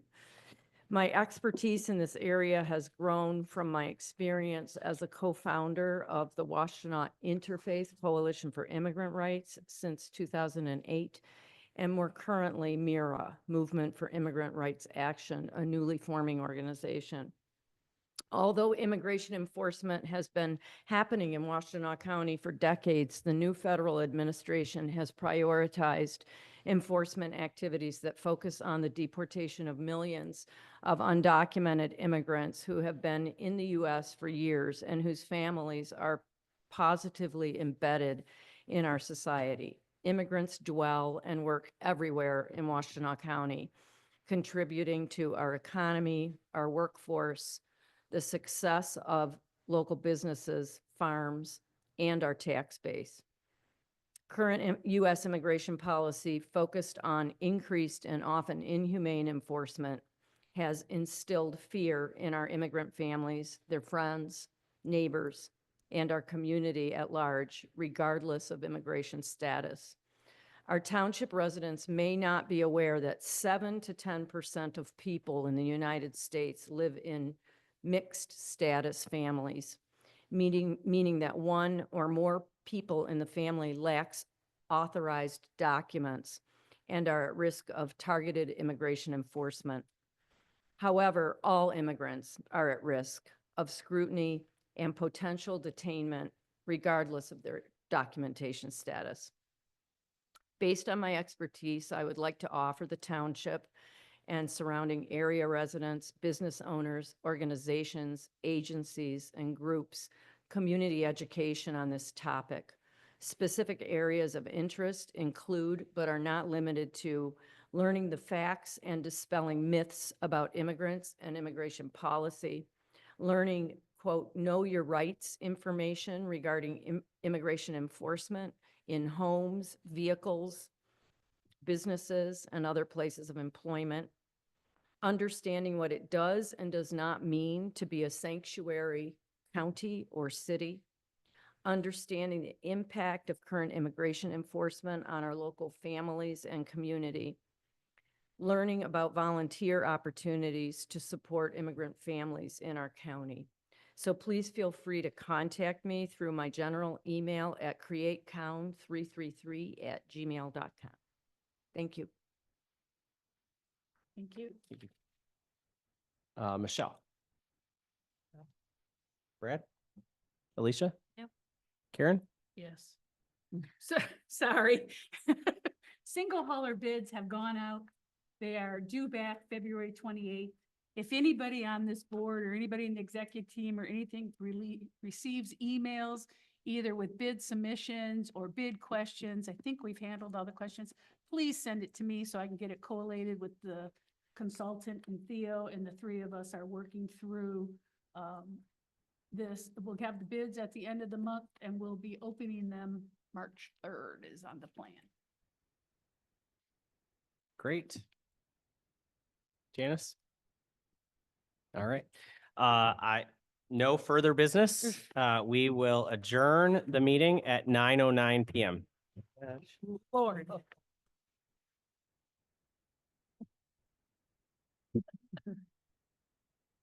Yeah. Oh, yes. Takes a new on We're in me. Long. Time. I got an 8 o'clock meeting. Everybody was ready. Yes. I was like, damn, I have to go fast.